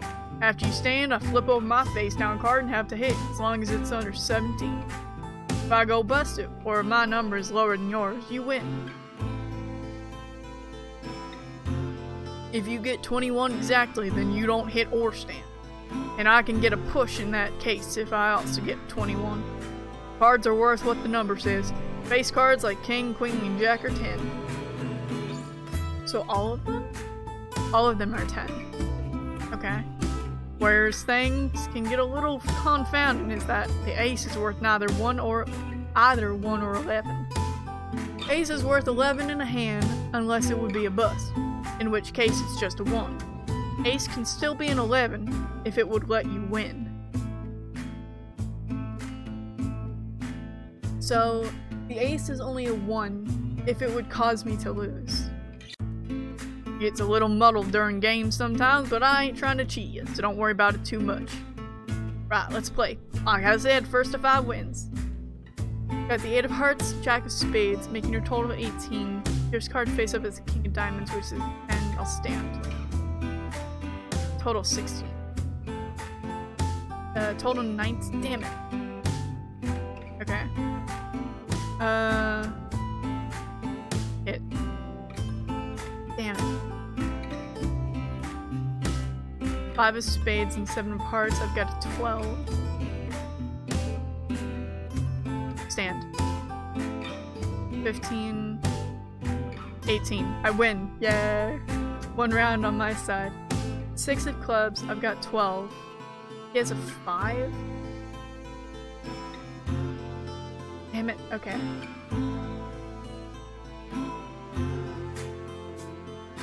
I forgot how much. I have 20? Stand.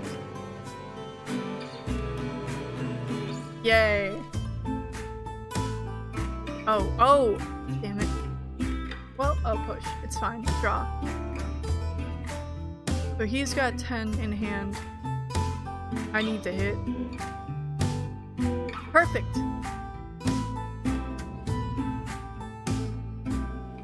Yay. Ace of diamonds, ace of hearts. I've got 2 aces. If I hit, it'll turn one of them into a 1. 13. Why am I getting so many? Damn it. 6 of spades. And I'll just stand on this. I got like 3 aces last time. Oh, okay, no one wins.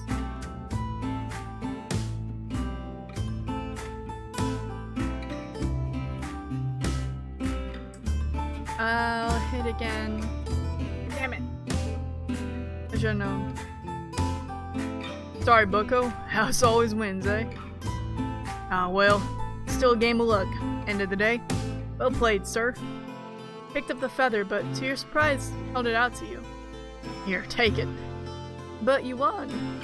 Well, I don't have much of a use for a stray feather, do I? Got plenty of them anyway. You keep it. Took the feather in your hand. Twisting the smooth quill back and forth a couple times between your thumb and forefinger. This thin and tapered in the color of coffee.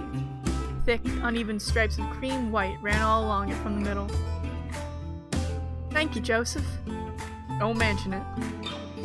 Pocketed the feather carefully. We should probably get back to it. Long as you're happy to. Long as you're happy to and can stand steady, then I'm ready too. Swung yourself onto your knees and stood up with a sprightly jump. All ready, let's get a wiggle on. Yes, sir. Sheriff should know something, surely. Yes, sir, I doubt we're the only ones who've come looking around. Come looky-looing before. Sheriff did say to come find him if we needed anything.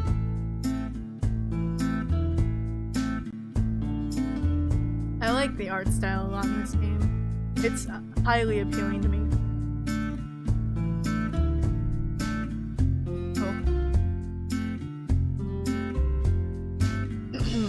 Gonna massage my throat a little bit. Southern accent is a little bit much for me, but I really want to do them. Excuse me. Let's get a mosey on then. Walk the same direction you saw Sheriff leave, down toward the closest edge of town, through what might be considered the main street, where this town bigger. Sheriff's office is modest, one of the smaller buildings in town. Short, square, stone block, barred windows, and a lopsided wooden door. As you get close to the squat building, Joseph slows down and raises an arm to your chest to slow you as well. Okay, partner, what's the plan here? You and I both know Sheriff is going to be the most paranoid, owl-headed son of a gun in this burg. Can't go waltzing in there shooting our mouths off about just about anything. Yeah, you're right. All we really need to know is if Sheriff is going to put up a fight. Somehow I feel like they're not your usual lawman. Look around thinking for a bit. Two halves of a tattered sign swing in the wind on chattering chains in front of the building. Seems like it had said Sheriff once, and the edges of it had remnants of bullet holes, shattered and charred wood. I say we tell him what's really happening. Call Joseph's face incredulous at that moment would have been an understatement. He scoffed a little out of curiosity, rubbing his chin with a feathered hand and trying to think what you could mean. What are you saying? We admit why we're here? Knowledge of corn? Sort of. I think we can tell Sheriff that there's outlaws coming, and we're worried, about the town. That's a dangerous play. Look, Sheriff is gonna have a good idea why we're snooping around if we don't have a simple, honest reason to throw off the scent. It's easier to lie when there's some truth to it. Joseph rubbed his chin again and sighed. I think so too, but I still can't help to feel jumpy walking in the lion's den. You knew what he meant. For people like you, a sheriff's office was never where you wanted to wind up.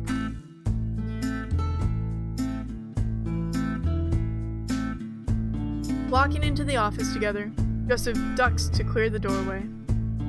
You find the inside to be much more well kept than the outside, which had clearly seen some wear and tear in its time. Sunlight and dust in equal measures came in through the windows. Landing upon the desk of the sheriff, who is currently rapidly filling a piece of paper with pencil in hand. After you close the door behind you, you both wait for a few seconds for Sheriff to notice you. Before you can politely knock on the closed door for attention, Sheriff raises a finger on a pencil, holding hand to ask for a moment's more wait. This was followed by a hasty scribbling onto the end of the piece of paper before the pencil was thrown onto the desk with little regard. Two keen eyes landed on you and Joseph. Howdy there, fellas. Thought I might be seeing you again. Howdy again, Sheriff. Now what can I be helping you both with today? Well, Joseph turned to you. Locking eyes, you saw the slight wild panic of someone caught in a trap and looking for a way out. Do you protect this town? Sheriff looked miffed, unsure how to respond, like someone had just asked if the sky was blue. Much as anyone else who lives here, yes. What does that mean? I thought you were a lawman.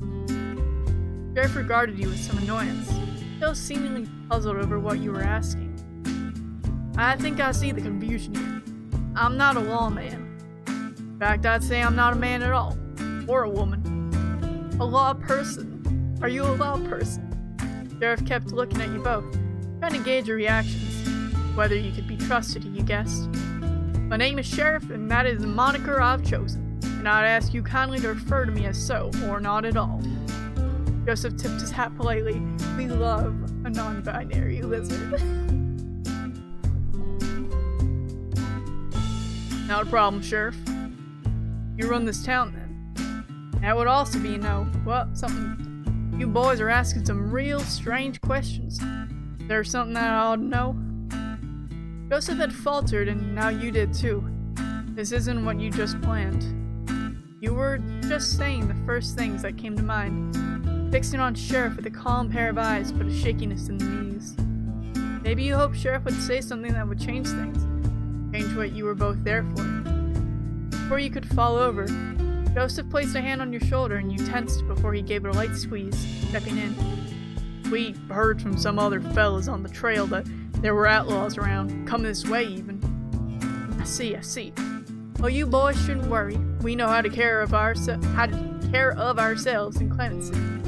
We don't get trouble around here often, but we make sure to run off before anything starts. So you've been here a while then? Yeah, ages. How'd you end up living here anyhow? What's the story? You said you're some kind of founder? Don't get it twisted now, I'm not really a founder. Well, hard to explain. I used to be a marshal. Got sent here 30 years ago already? And you liked it so much you stayed. Joseph gives a little bellow of a laugh, but Sheriff's is much more half-hearted. No, well, I wish I could say things back then were as good as they are now. Sheriff stood up, grabbing the cane by the desk that thumped softly as Sheriff started pacing a little small office, stretching stiff legs. You boys know this used to be a mining town, right? Of course. Well, I used to be the lawman of this mining town. Greenhorn out on their first assignment trying to keep the peace here. What a joke. Miners had it out for each other. There was nothing but bad blood and gold fever. I learned all too well during that time what it looks like. Gold fever in the eyes. What people will do to satisfy it. That town was a constant powder keg and I was only one marshal. Felt like there was nothing I could do. Felt like I needed to do more. I needed to do something to calm the peace. I asked the marshals who sent me. They don't give a hoot. If anything, they tell me to keep hands off. Let them figure them out themselves. Shoot them if they step out of line. I never saw it right with me. If there's something you should know about me, it's about how I conduct my business and take care of this town. That I care about justice. Real justice. Not the justice others suck up to, claim to care about. I learned very quickly that the law is not about real justice. Sheriff punctuated those words, said with such fire, with the bangs of the cane on the floor. The law of the marshals is not, the justice I recognize. Why I took on the name Sheriff. I wanted the name for myself. They didn't deserve it. Strange, I know. Thank the Lord, much good he's done me, that I met at least one like mind in that town. In my silent dream, in my restless dreams, I see that place, Clemency.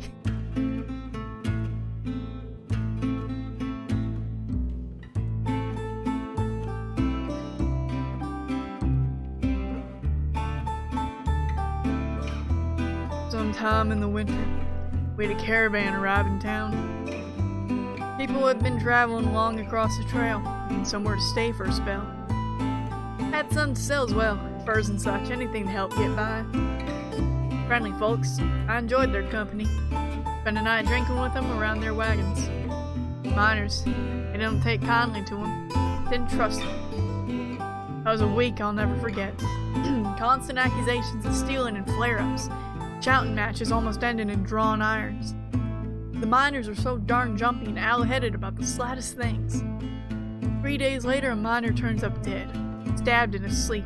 The miners all accused one of the traders of doing it. The Mexican fella claimed it was his knife that did the deed. I had to arrest him. Held him in this cell here. Top of the somewhat rusted metal bars with the cane rang out to the room. The traders all came to tell me that I was wrong, that he'd never do something of the sort. They helped push me in the right direction. I'd already had some suspicion about the miners' claims. A lot of accusations had been flying around about the Mexicans and Indians traveling into caravans. I did a little investigating, found that the miner had been killed by one of his friends. Another feud about gold. Some stolen or missing, and his so-called friend had killed him for it. The miners wouldn't believe it, insisted the man in the cell was guilty. Wonder if maybe they just couldn't see what I could.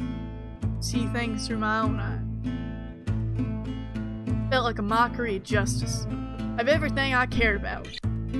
That was the straw that broke the camel's back. Early the next morning, I asked the traders to leave and take their friend with them.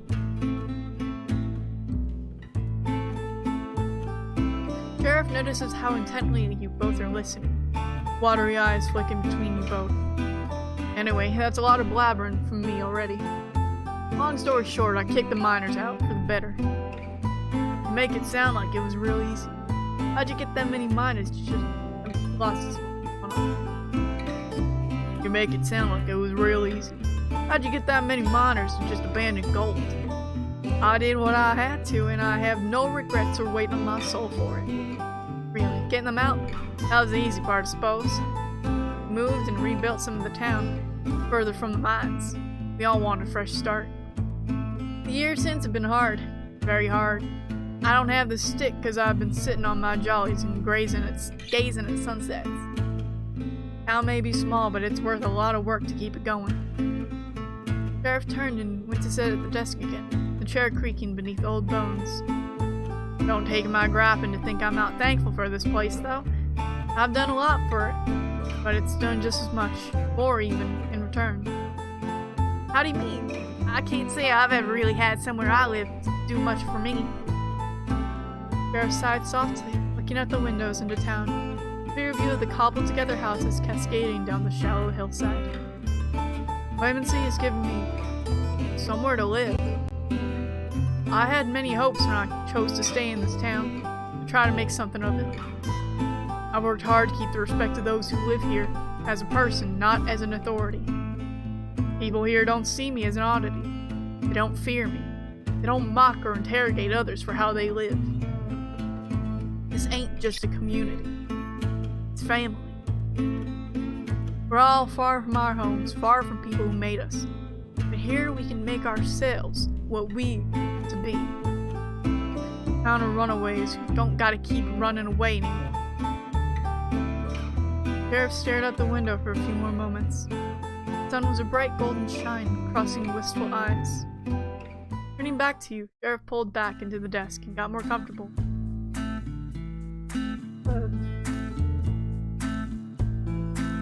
Sorry, that was just actually powerful. Hold on, one moment.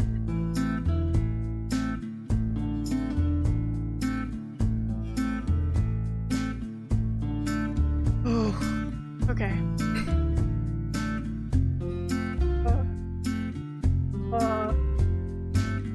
Need to take a little break after that.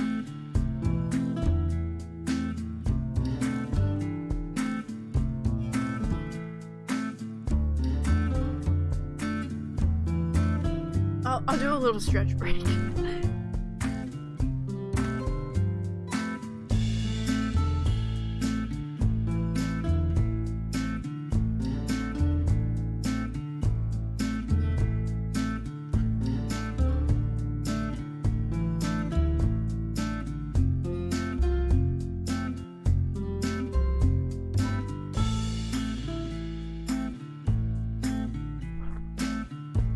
Bear tried to run away from me.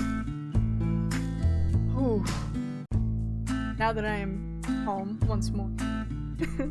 Anyway, that's enough sap from me. Those outlaws all you want to talk about. Yeah, I think so.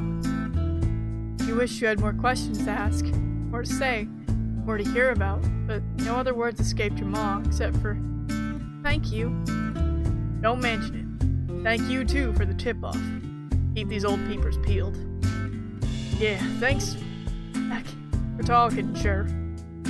Still with those marshals? In contact with them? I quit the day I rebelled against the miners.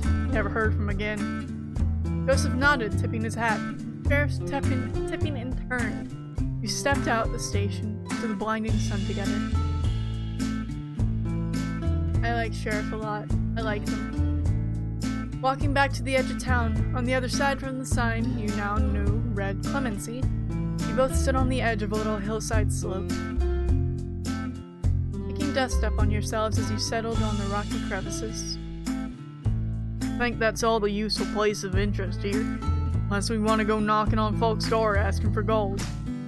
I think we disturbed this lot enough for a day. Your resting hand becomes restless as it brushes against some dry desert grass. Twining it between your fingers, slowly pulling it from its roots. Excuse me. So what did we actually figure out? Everyone here is kind and mostly defenseless. Spelled wrong, I think. Is that how? I don't think that's how you spell defenseless. I think pacifist is the word. Tug more grass up into your hand. They can maybe fight off some bandits, but no officers are gonna come help, and they ain't gonna do much good against the whole gang.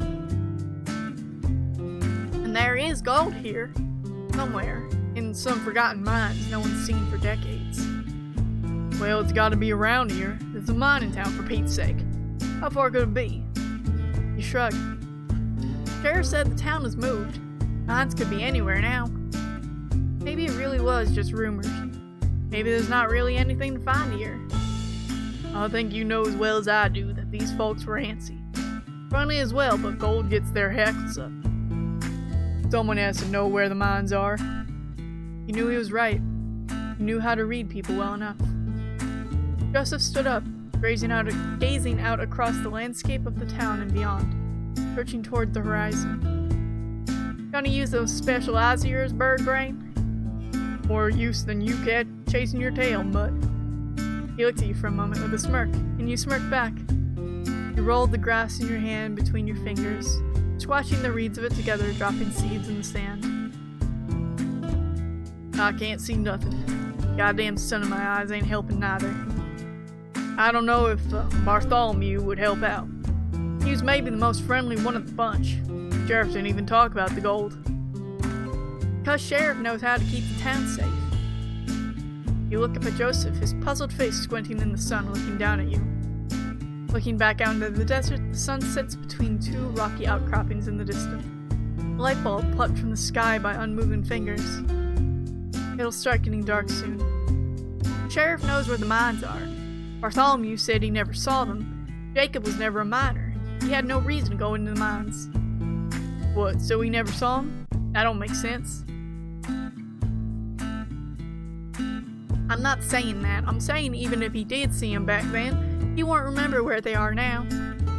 Sheriff still knows where they are because they're the biggest danger to the town. I'd wager Sheriff even checks up on them every so often, make sure that it's undisturbed. I guess that checks out.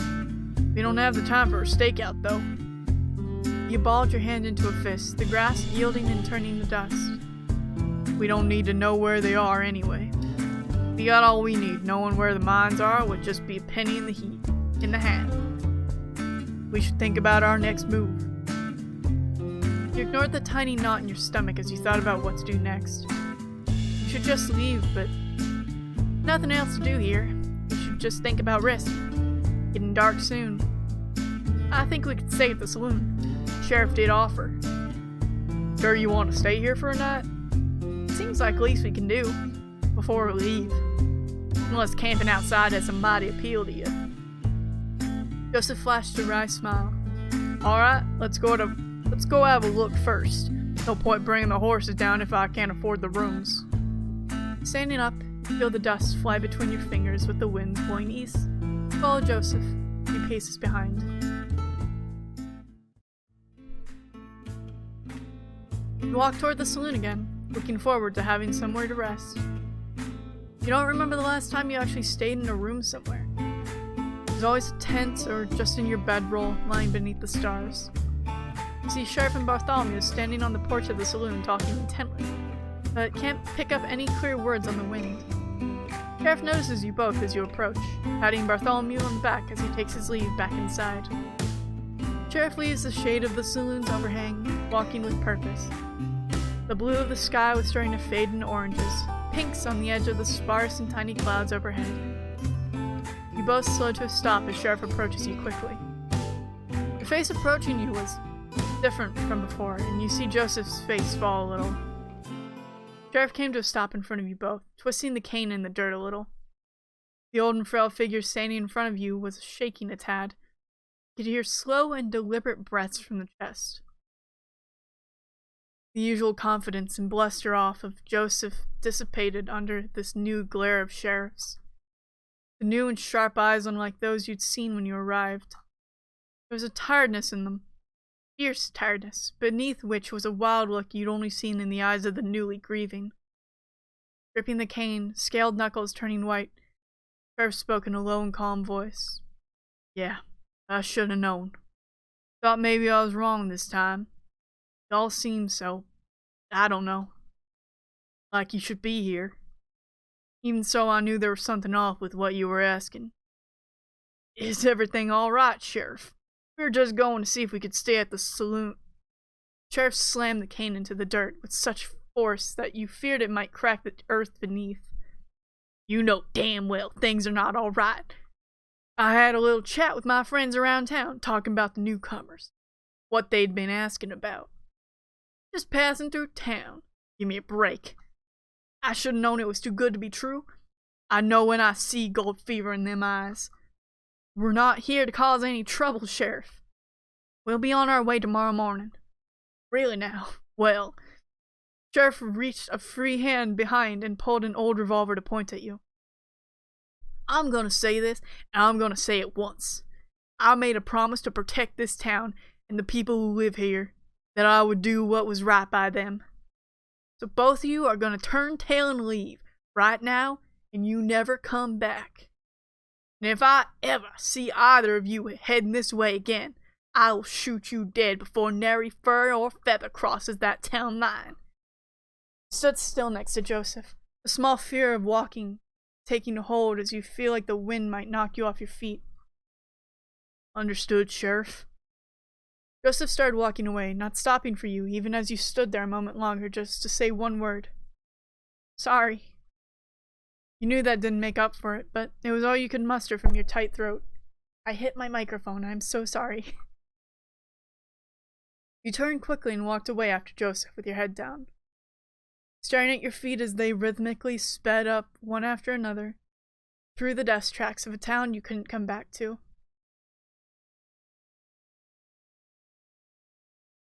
Climb back out of the valley was quiet. The wind was the only noise to reach your ears, no words coming to pass between you and Joseph.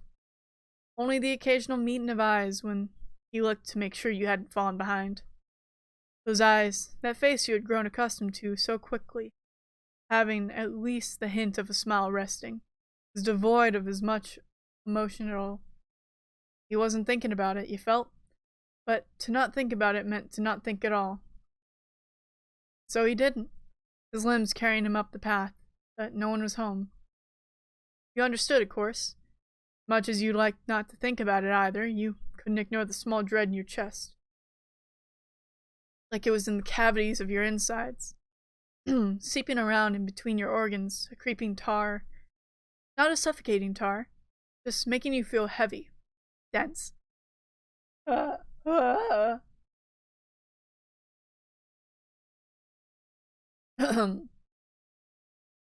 Just making you feel heavy, dense.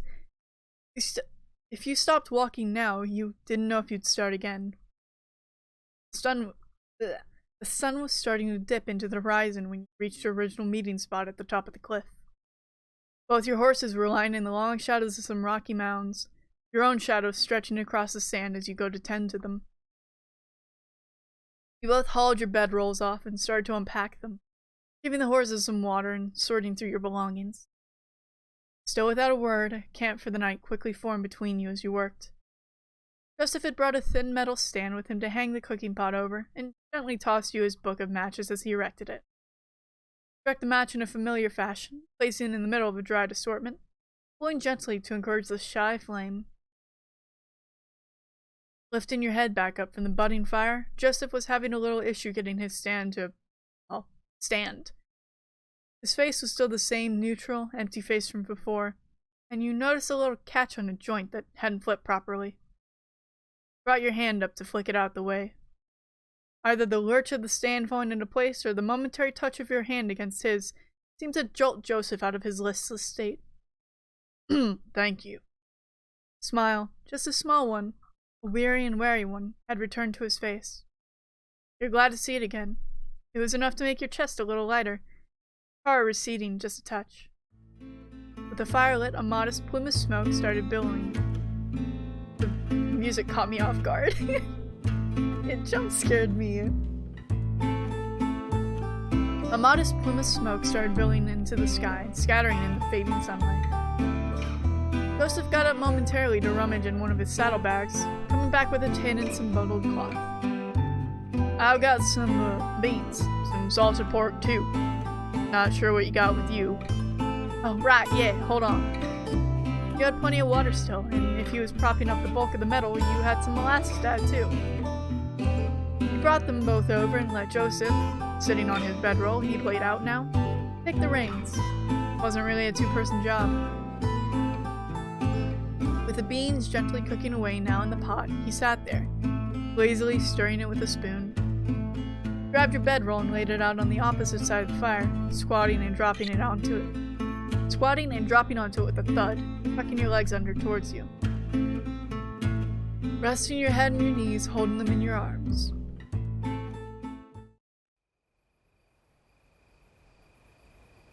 We are cooking. Tee tee. We make campfire.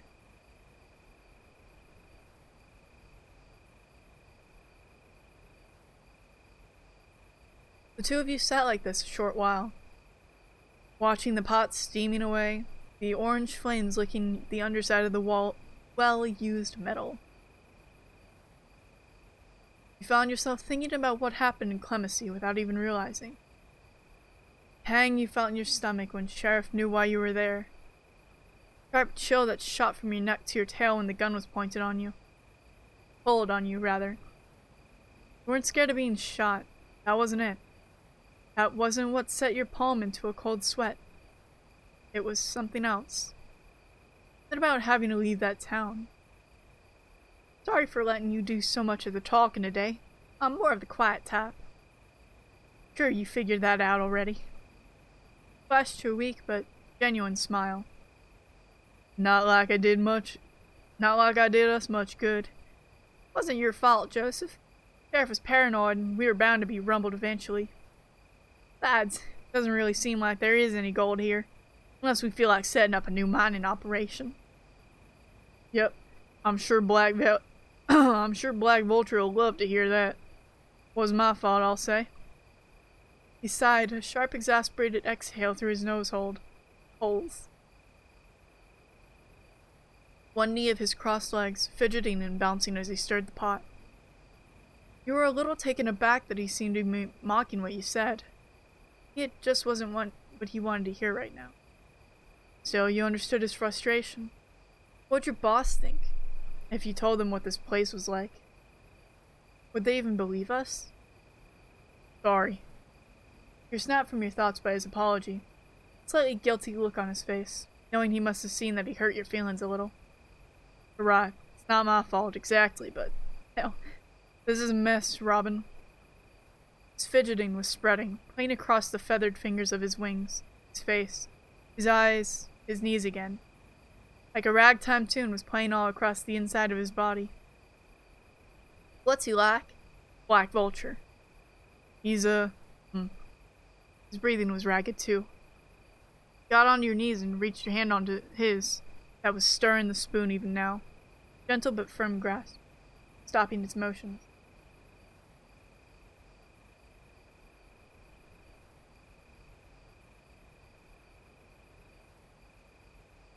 I heard my phone buzz.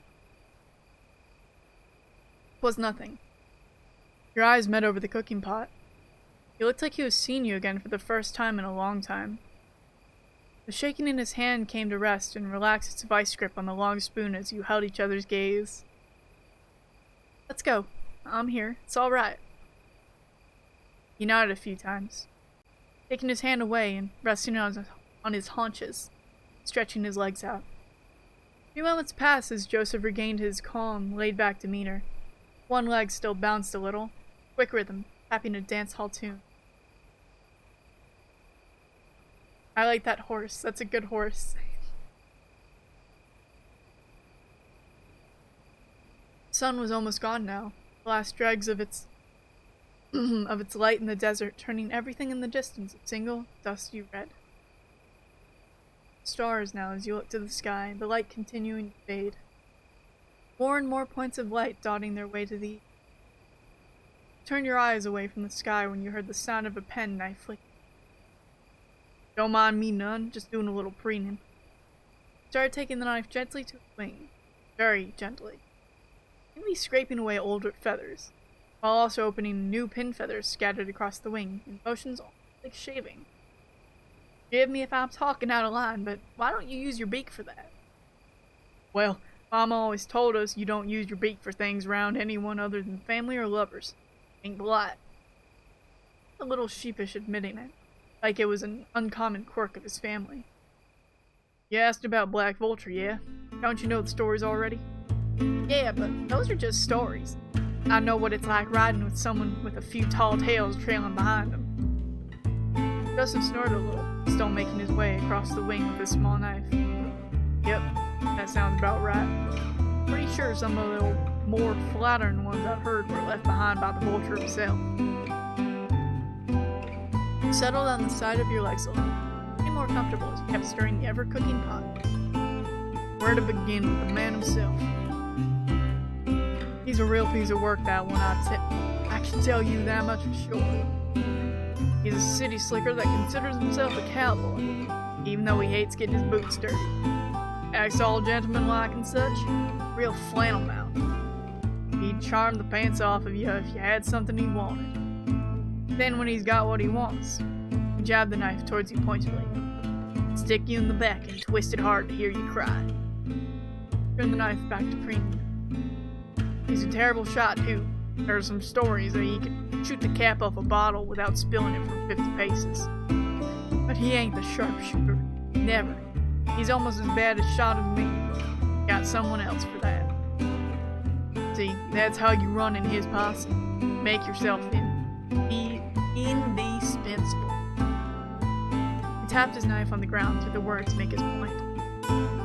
His gang is on the smaller side, but they're plenty loyal. They need to be. Can't be anyone else. You're loyal, then.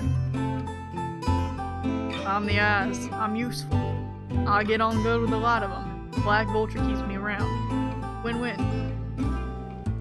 You understood what he was saying, what he meant, what he really wanted to say.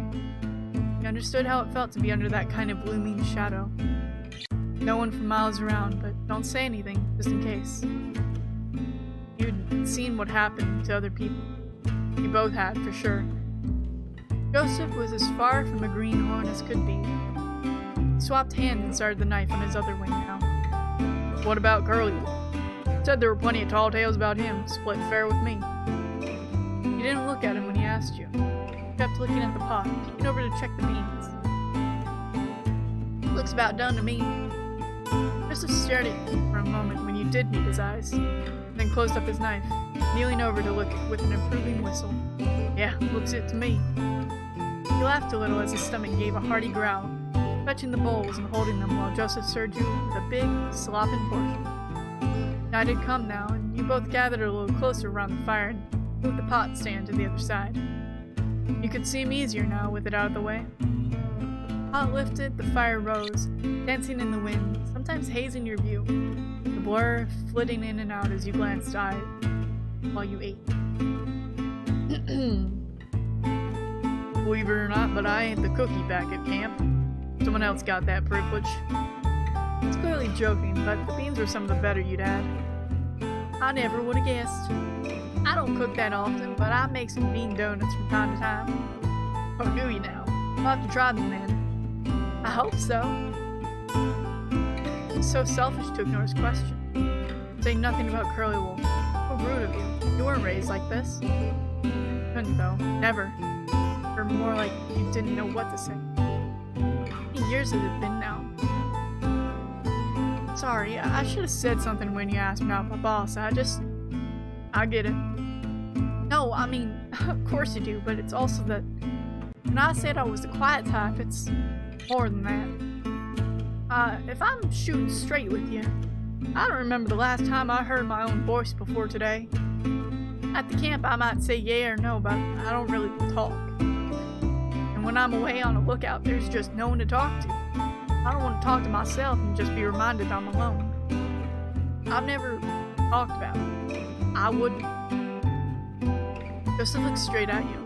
Even into you, it almost felt like. You see the fire between you and his eyes, flames fluttering across the irises. Began intensity of his look gave way to something like relief. No, don't worry about being a quiet one. I think it's part of your charm. There are lots of wannabe tough guys who want to act like you with no sweat. Strong, silent acts. Besides, guys back home are always telling me to shut up. Not that I give them the satisfaction. I can tell you that being quiet doesn't change things. Same horse shit, regardless of whether you make a fuss. He sighed, a long sigh. What words could you even use for a man like him? Curly Wolf is a bad egg. I think sometimes he was born like that. I know he can't have been, but I don't know what godforsaken things happened to him to turn him into what he is. Probably the meanest, roughest bastard you'll ever have the misfortune of meeting. Anyone you can think of that you wouldn't want to run into, he's worse than that. I don't know about Black Vulture, but the stories Curly Wolf really leaves behind, I don't think they even match up to how dangerous he is. I've seen him gun down traitors riding away on horseback 200 paces away. It's easy to get his dander up, and he's the last person you'd ever want to do that to. He'd make sure of that. Not the brightest you'd ever meet, but his instincts are keen. He's never made an empty threat, and he'll happily get his hands dirty to make good on them. Black Vulture said before he'd be willing to pick a fight with Curly Wolf, but they never met. Now I'm wondering if he has any idea what that would get him into. He ain't stupid, but he's definitely too cocky for his own good. Oh, eat your bowl before it gets cold. Nothing worse than cold food.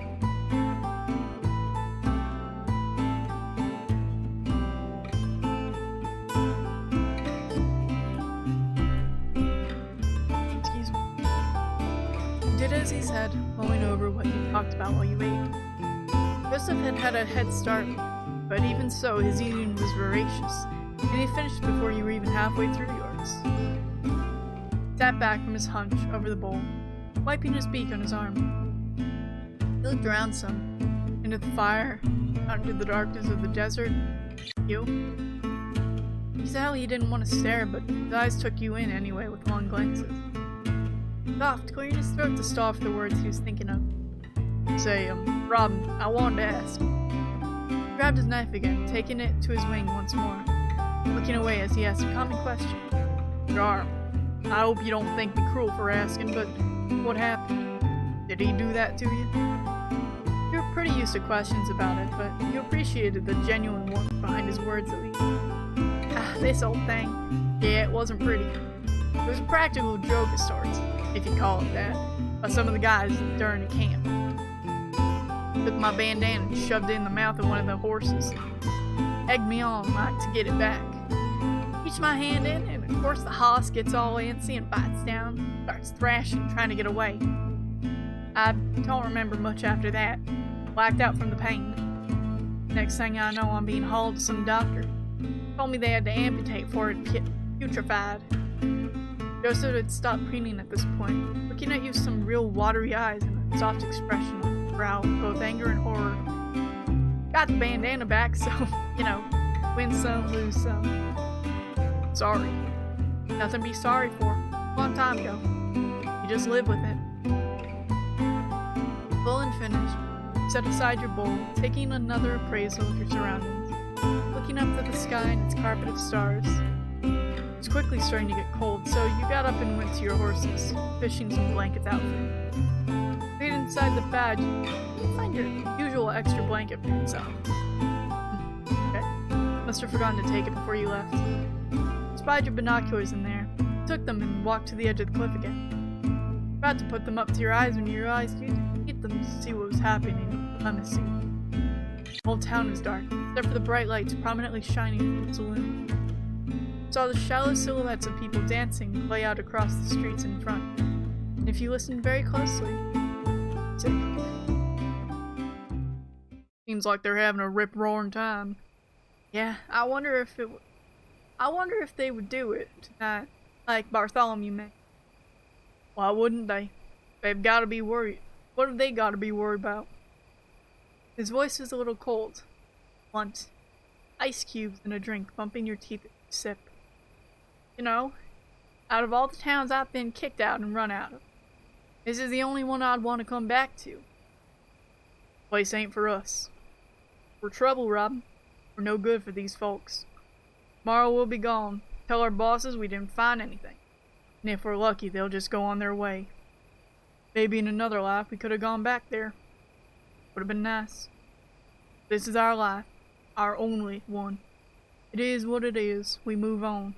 That's how we live. You could feel the wind blowing behind you, ruffling your trousers, whistling past your ears, as it seemed to push you towards the edge of the cliff. Yeah, I guess it is. The wind kept howling, picking up and dying down, whistling off of the valley and kicking up clouds of dust around the buildings down below. Burly Wolf is gonna ransack this place, even if they don't have anything. What do you want me to do about it, huh? Robin? Not my problem. Feel now the desert night on you. Your fingers, the tips of your ears, starting to feel the tenderness of the cold in the wind. You're shivering. You couldn't talk back to him. You knew how that always went. It never ended well. Just made him feel worse. It was his fault. Why should he have listened to your stupid concerns? It was your shit to figure out. He owes you nothing. Just met. Don't know each other. If it weren't for convenience, you would have shot each other hours ago. You heard the sound of shuffling behind you as he got up. He started walking toward you. Here it came. You knew it would. Tense up as he approaches, closing the distance, expecting the due anger. Closing your eyes when you feel him coming at your back, ready for the blow that's coming. Flinch when you feel a weight around your shoulders. Squeeze of them too that you expect to hurt, but is so tender it couldn't possibly. Opening your eyes, you see a thick blanket draped around you down to your knees. You look cold. Don't want to get consumption just standing there. You know how cold the desert gets. Drop the binoculars gingerly by its strap to the floor, now clasping the edges of the blanket with your hand tighter around you. You could feel how cold your fingers were just below your chin. It was numb. How long had you been standing there for? I'm dreadful sorry. Got nothing to be sorry for. You and he sat back down by the fire, Joseph giving it a 1,000-yard stare. Thank you. Nothing to it. Get warm. Pull the blanket tighter again, the desert chills still sweeping underneath. Are you not cold? I've been around the fire all night, haven't I? I'm fine. He's lying. You can see his feathers twitch. Something. You wonder the truth of what he said, too. That we just had to move on. Standing up with the blanket, you walk around the fire, standing over him, a moment as he looks up towards you with wide eyes. You sweep the blanket down around him. Sit down, shoulder to shoulder. You're right, he's definitely cold, but a lot warmer than you'd imagine.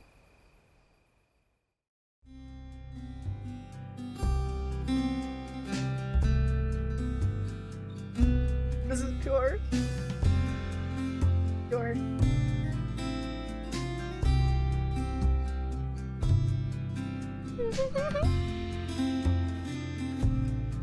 I told you I'm fine. Don't give me that blow, tough guy.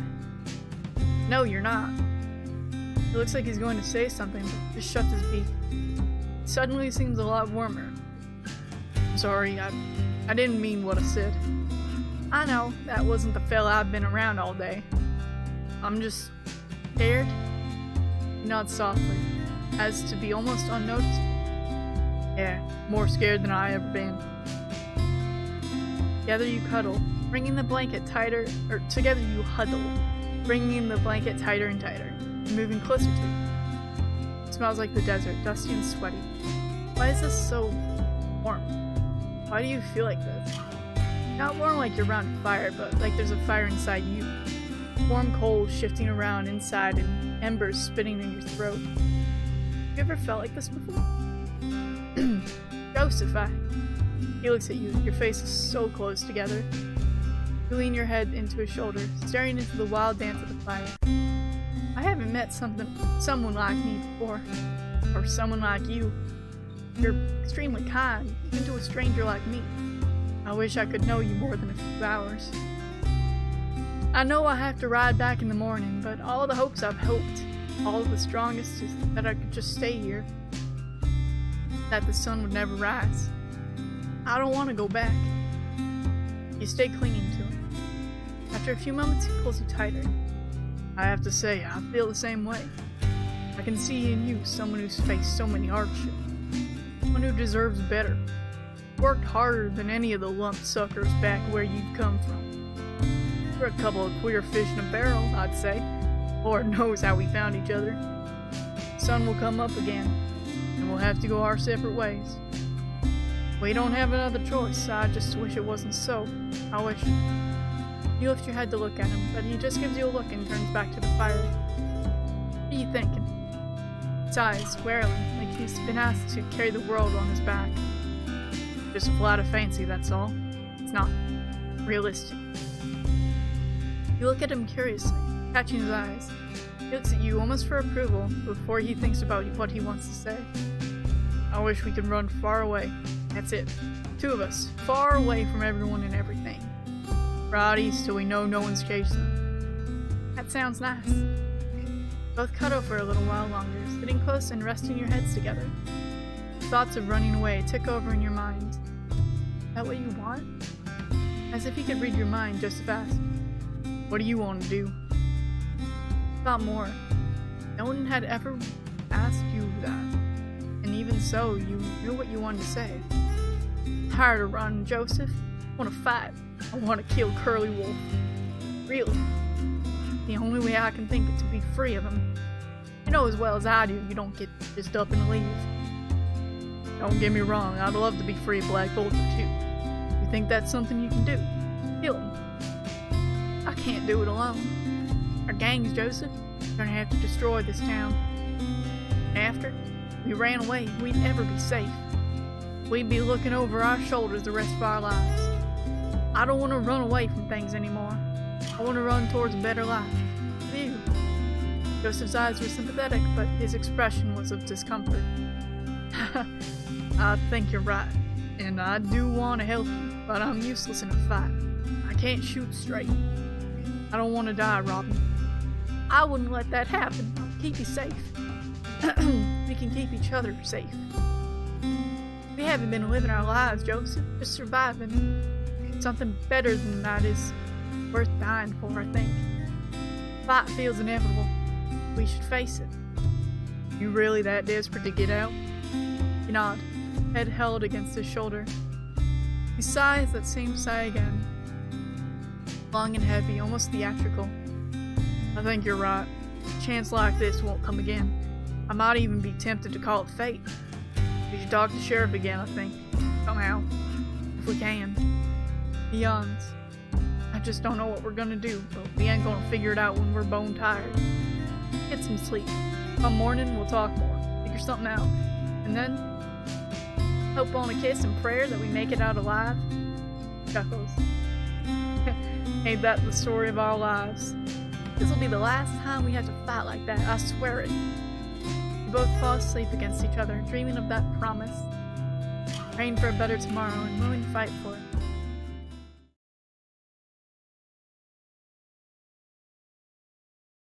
Sorry, I'm checking something really quickly.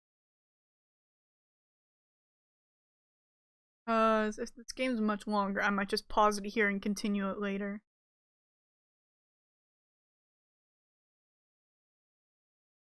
Um, 5 to 6 hour. Okay, yeah. This will be the pause for this.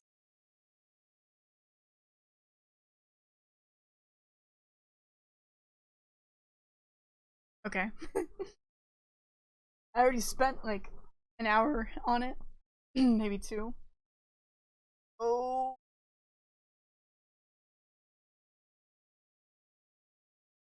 I'll use this time to switch games and we can continue this later.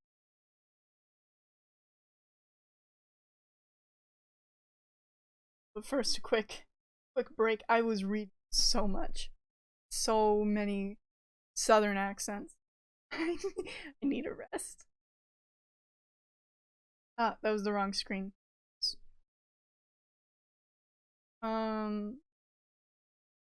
Let's do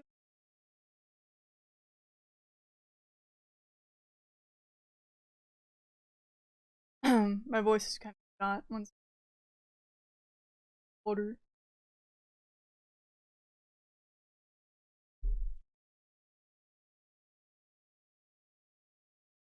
You know what? Let's break the pattern a little bit. Let's go with flags for friends. If I can spell flags. I might be losing my voice.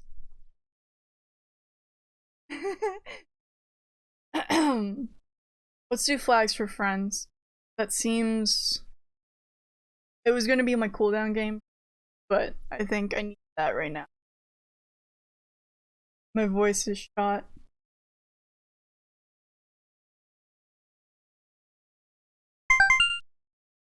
Funky.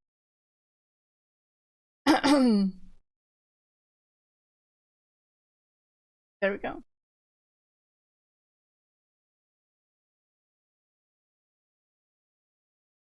Making sure I update it.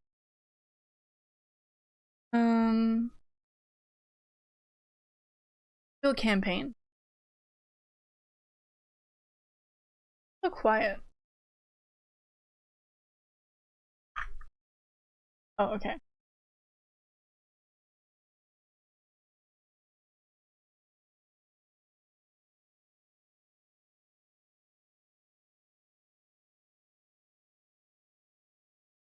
Okay, no idea. Can't go louder than that.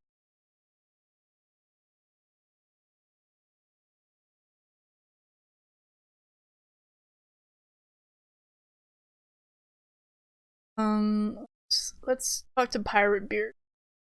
Yar, hello, I'd like a commission. Okay.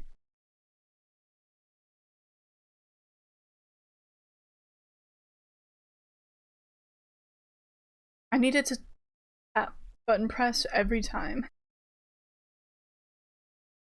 Thanks. So I was thinking pirate ships are cool, right? Pirate ships, not like relationship. My only love is the sea. Can you make an aromantic pirate flag? Yes. Oh, it's so close. That let's do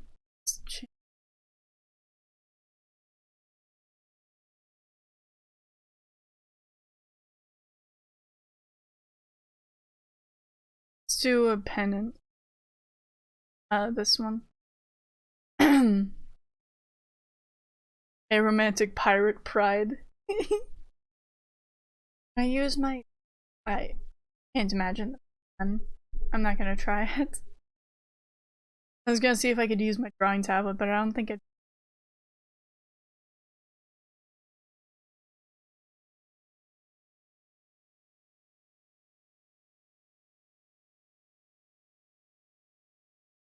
Turn this into a beard.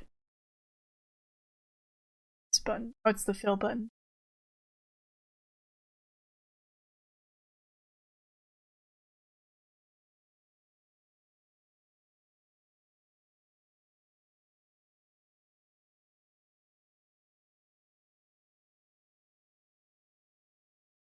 I wish there was music.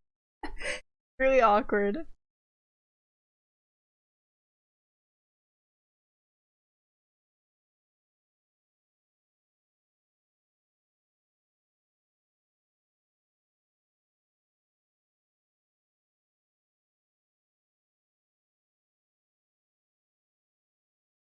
It also kind of hurts my eyes because it's just really bright on my main screen. Oh well.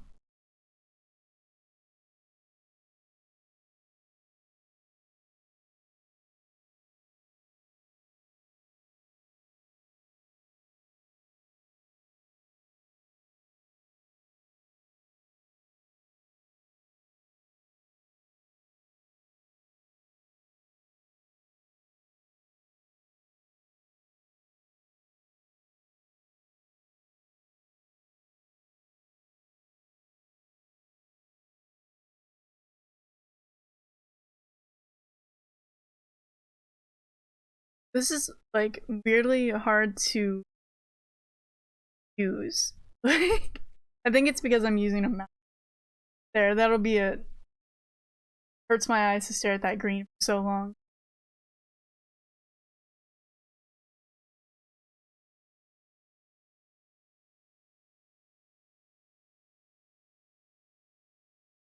This hurts even more for some reason. Let's see what they have.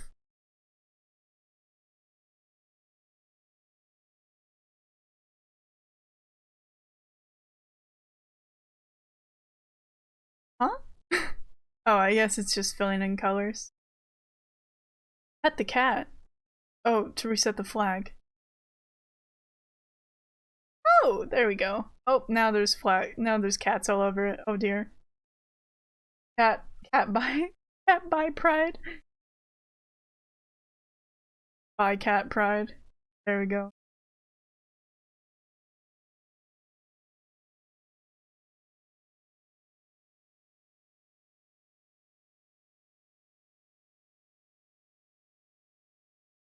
And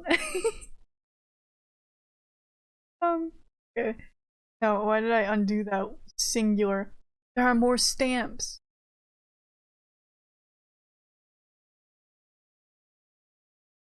I wish I knew that beforehand.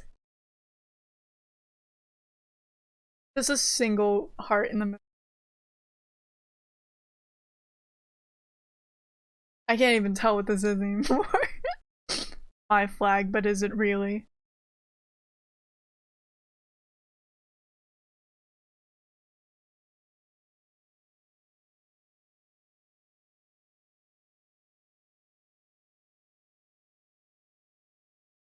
Ooh, could have made two.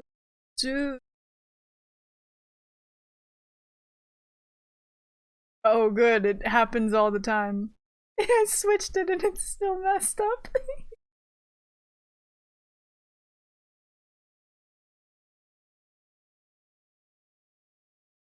What a beautiful flag I've created. There we go. Yep, put it on the moon. Put it on the moon. May as well.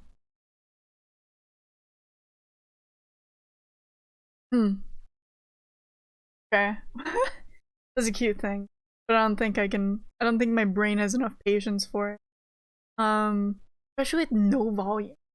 What, no music, I mean. Why is there a volume for, why is...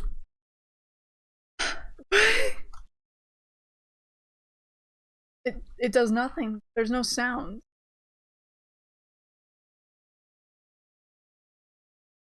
Can't do anything.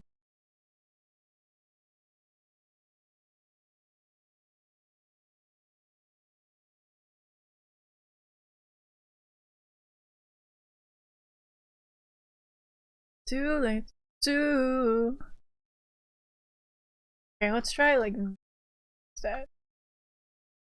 This is better. Guess what, uwu? What's up? Hello? What's this? Hello, it's the up there, the stars and moon stuff. I'm gonna be there. I need a special trans flag to show the cosmos is welcoming to all. Okay. Space trans.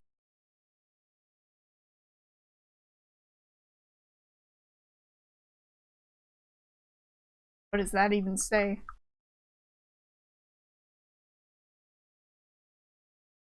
Bad hap- Oh, it's the undo button that I'm. Didn't take that house.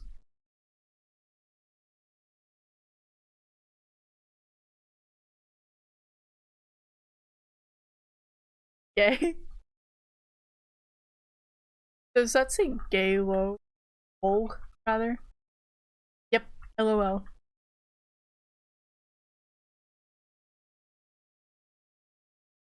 Oh, those are Japanese. Kanji. Um. Why is it in the dead center? Oh well, I guess.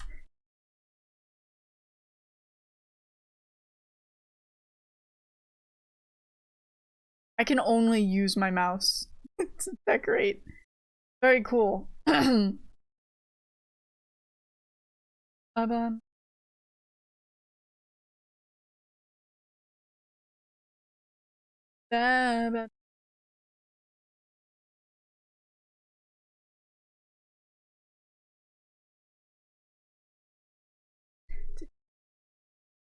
My brain, mush right now. I am.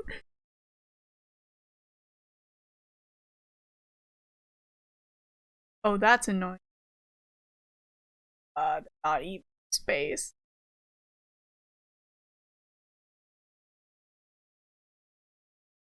Why is this bottom line so wide? Could have just made this one wider instead of. Ah.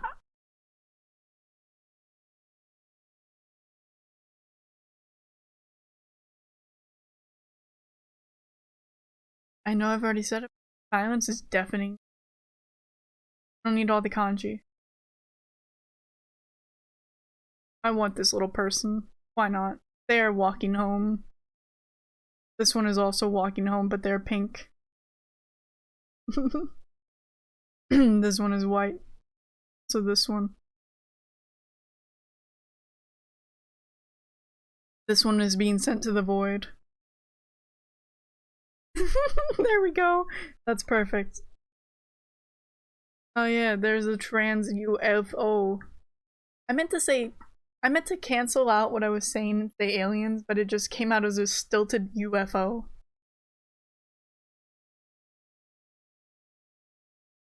Howdy, Vlad. Greetings.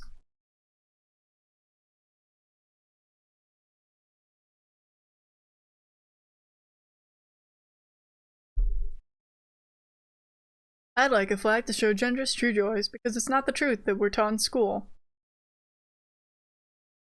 In fact, there's more to it than boys and girls. If you do, thank you, legendary. Don't mind me struggling to read. So, yeah? Big stretch. Ah. Ow. And a posture check. Gotta sit up straight. Also doink.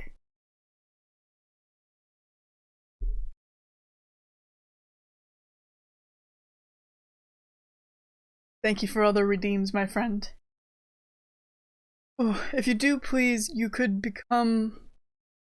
if you do please, you could become a ghoul. What? Comprehend what I just read, but that has been the constant for the night.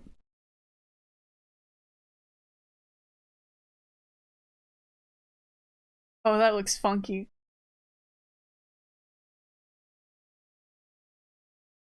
Let's go for it.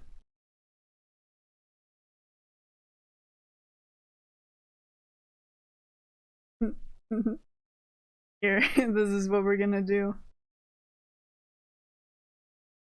Yeah, both along bottoms.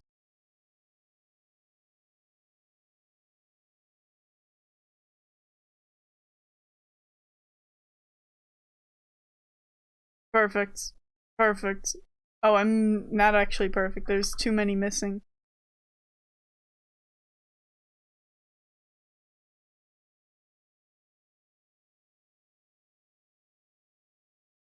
Welcome, pal. Happy Single Life Day. What do you mean? That's not what the holiday is? Or about? No, it's Single Life Day. It's a single... it's the single life.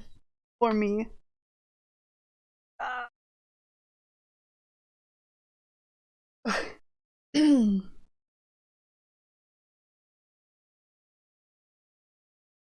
How you been, homie? Ugh, excuse me. You done the new, holiday quest on AQW? My brain is stalling out. I was reading in a southern accent for like 2 hours. Several southern accents. I was playing a game with gay cowboys, okay? My brain is... I almost lost my voice. I had to stop myself.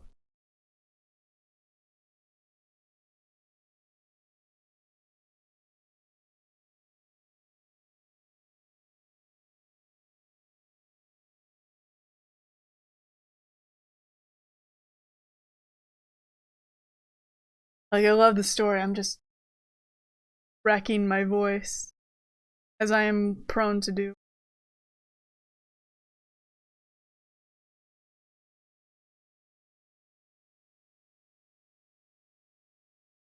Chose to farm for an item before continuing on the quest just because of things I don't want to spoil. Very fair. I have done... the event? I can't remember.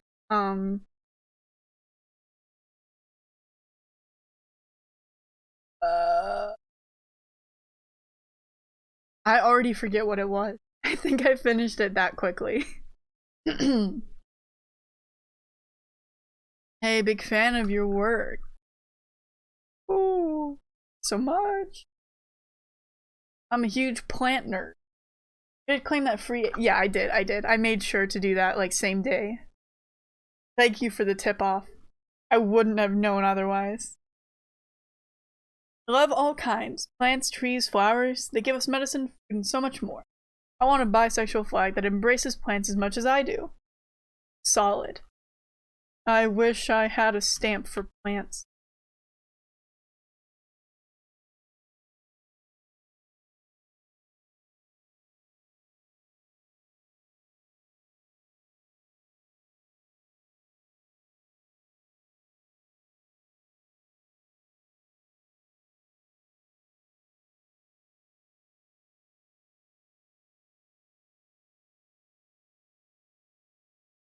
Alright, pal, I'm off. Saw a new video and I really want to watch it. Yeah. Have a good time. Hope video good. I hope good video. Soothing. The bad habit. Take a stab at it.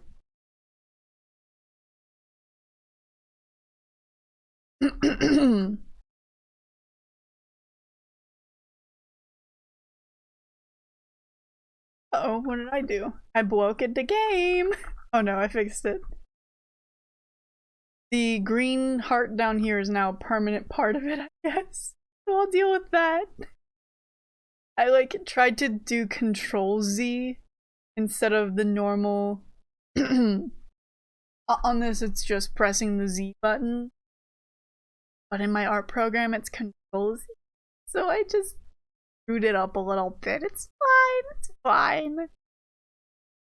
That's fine. I'm tired.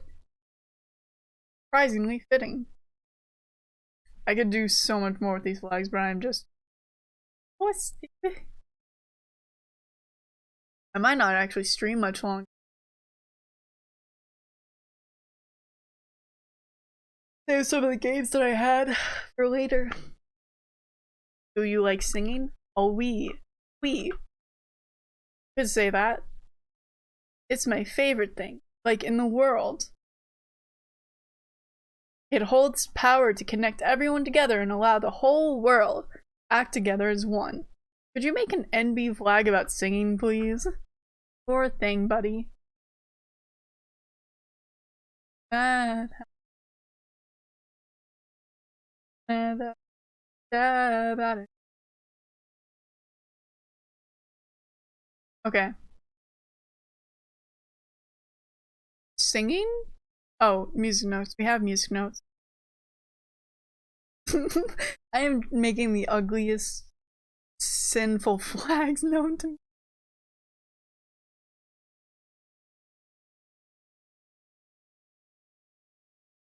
But you know what? That's fine. This is how I do. This is how I work. I'm a nightmare. Oh boy. Then we get this violent pink color in there. To top it all off. Why not? I'm a menace.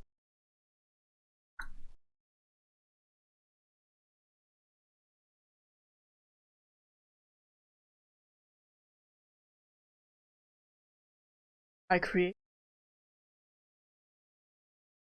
true atrocities. Now it just looks like a weird S. Yep, good enough. I'm still miffed by this fact that there's no sound. Yes, you can ask me something.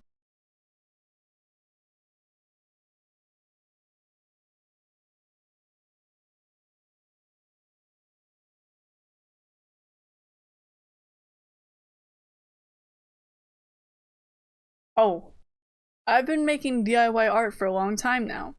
Everyone thinks I'm so good at this, but I'm really scared that I wouldn't be good at anything else. IDK, I want something to ease this anxiety. What would you do? I'll take a commission. Lesbian? Oh, no? Okay.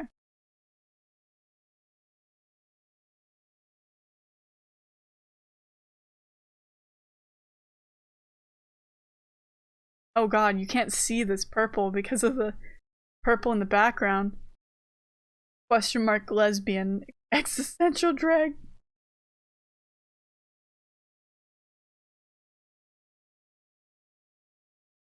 First off, what I'm gonna do is find where the bottom of this flag is. Because I cannot tell.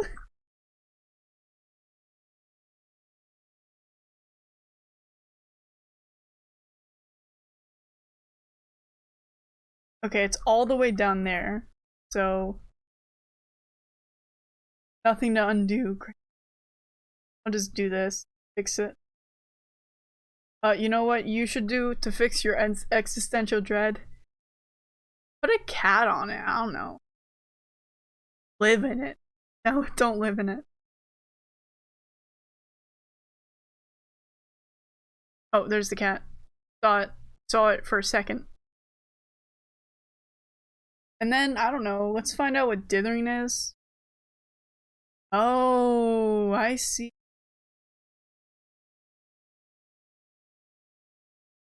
I probably do need to line this so I actually know where I'm working.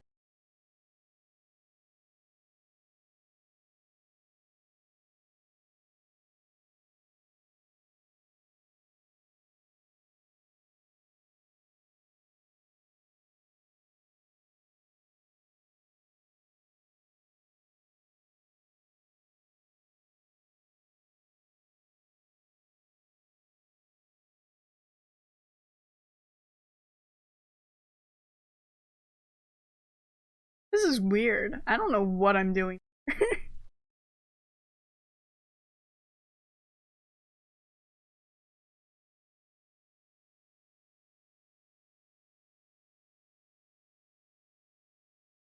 I feel like I'm corrupting this entire flag. It's not pretty. It's kind of funny. This is a nightmare.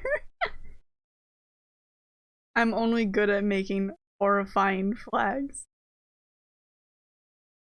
I will make your existential dread worse. Promise. I promise.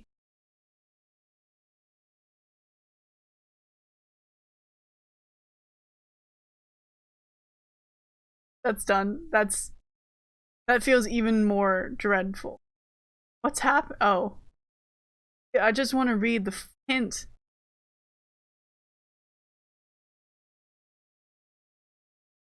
Oh, okay, that's just how you save the flags.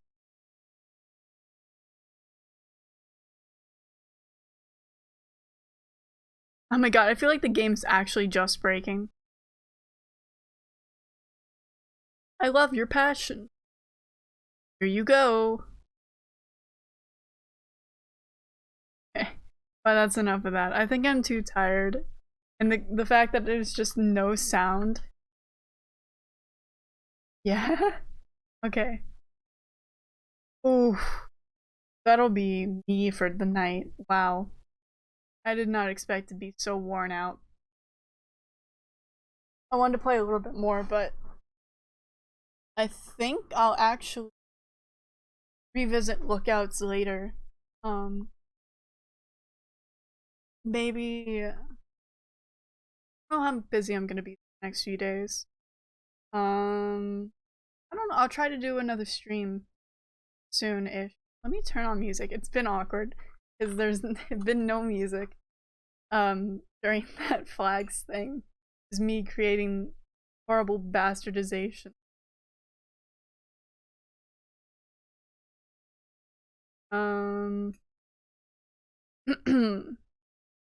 back to lo-fi. I want more lo-fi. Lo-fi, please. Oh, I'm getting that tired. Okay. Get the lo-fi out, whip it out, whip it out, whip out the lo-fi, get it good. This would be fine.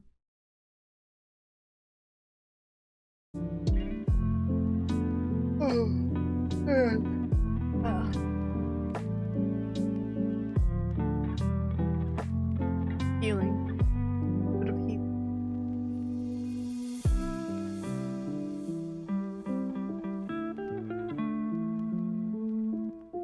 Okay. What's up, a little? So I was just saying that'll be it for the night. I'm exhausted and my throat hurts, so I can't do much else. I had other games lined up for the night, but I can and will visit them later.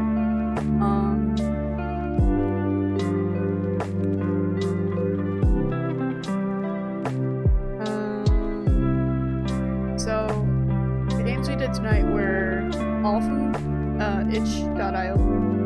I got them in the Queer Games bundle last year, but some of them are free, I think.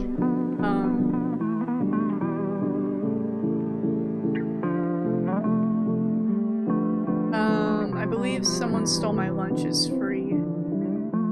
Yeah, okay. It's free. You can give them tips, you know, you can give them money. It's not a requirement, but it is, nice. I think the Lookouts is purchase.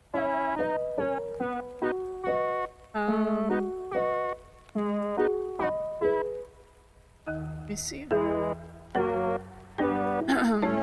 No, okay. It's also free. So all these games are technically free. The Lookout actually has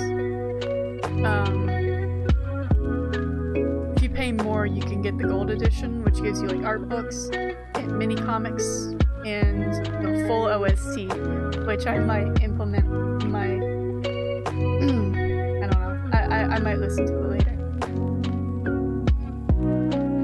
It's very nice. But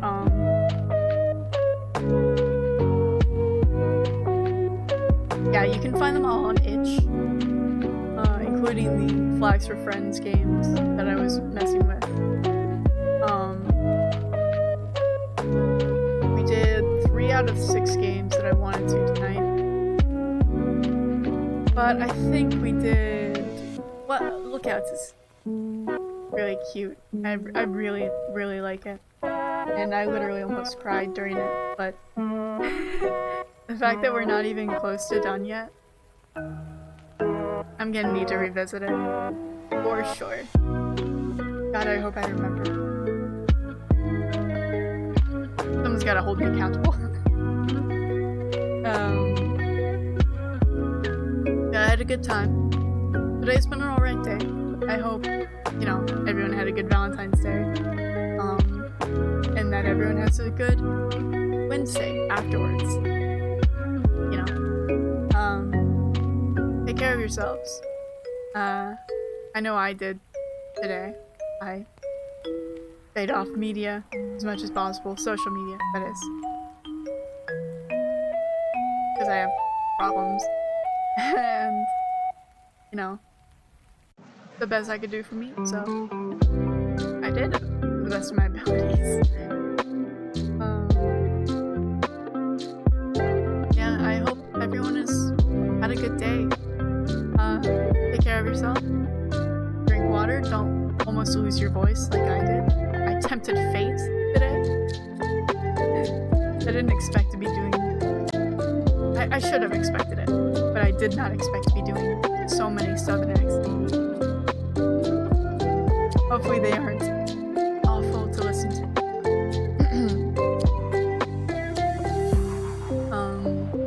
I'll probably keep them when I play it next, honestly. So soonish I might play the other 3 games. And then I don't know, maybe Lookout's gonna be a little mini It's only supposed to be about 5 hours, roughly. So shouldn't be too much longer till I actually finish it. I think I spent a little more than an hour on it. Yeah, I just my voice is tired. I'm giving out, but again, take care of yourselves. Have a good rest of your day, night, whatever. Take care of yourselves. I already said that, but extra, do that.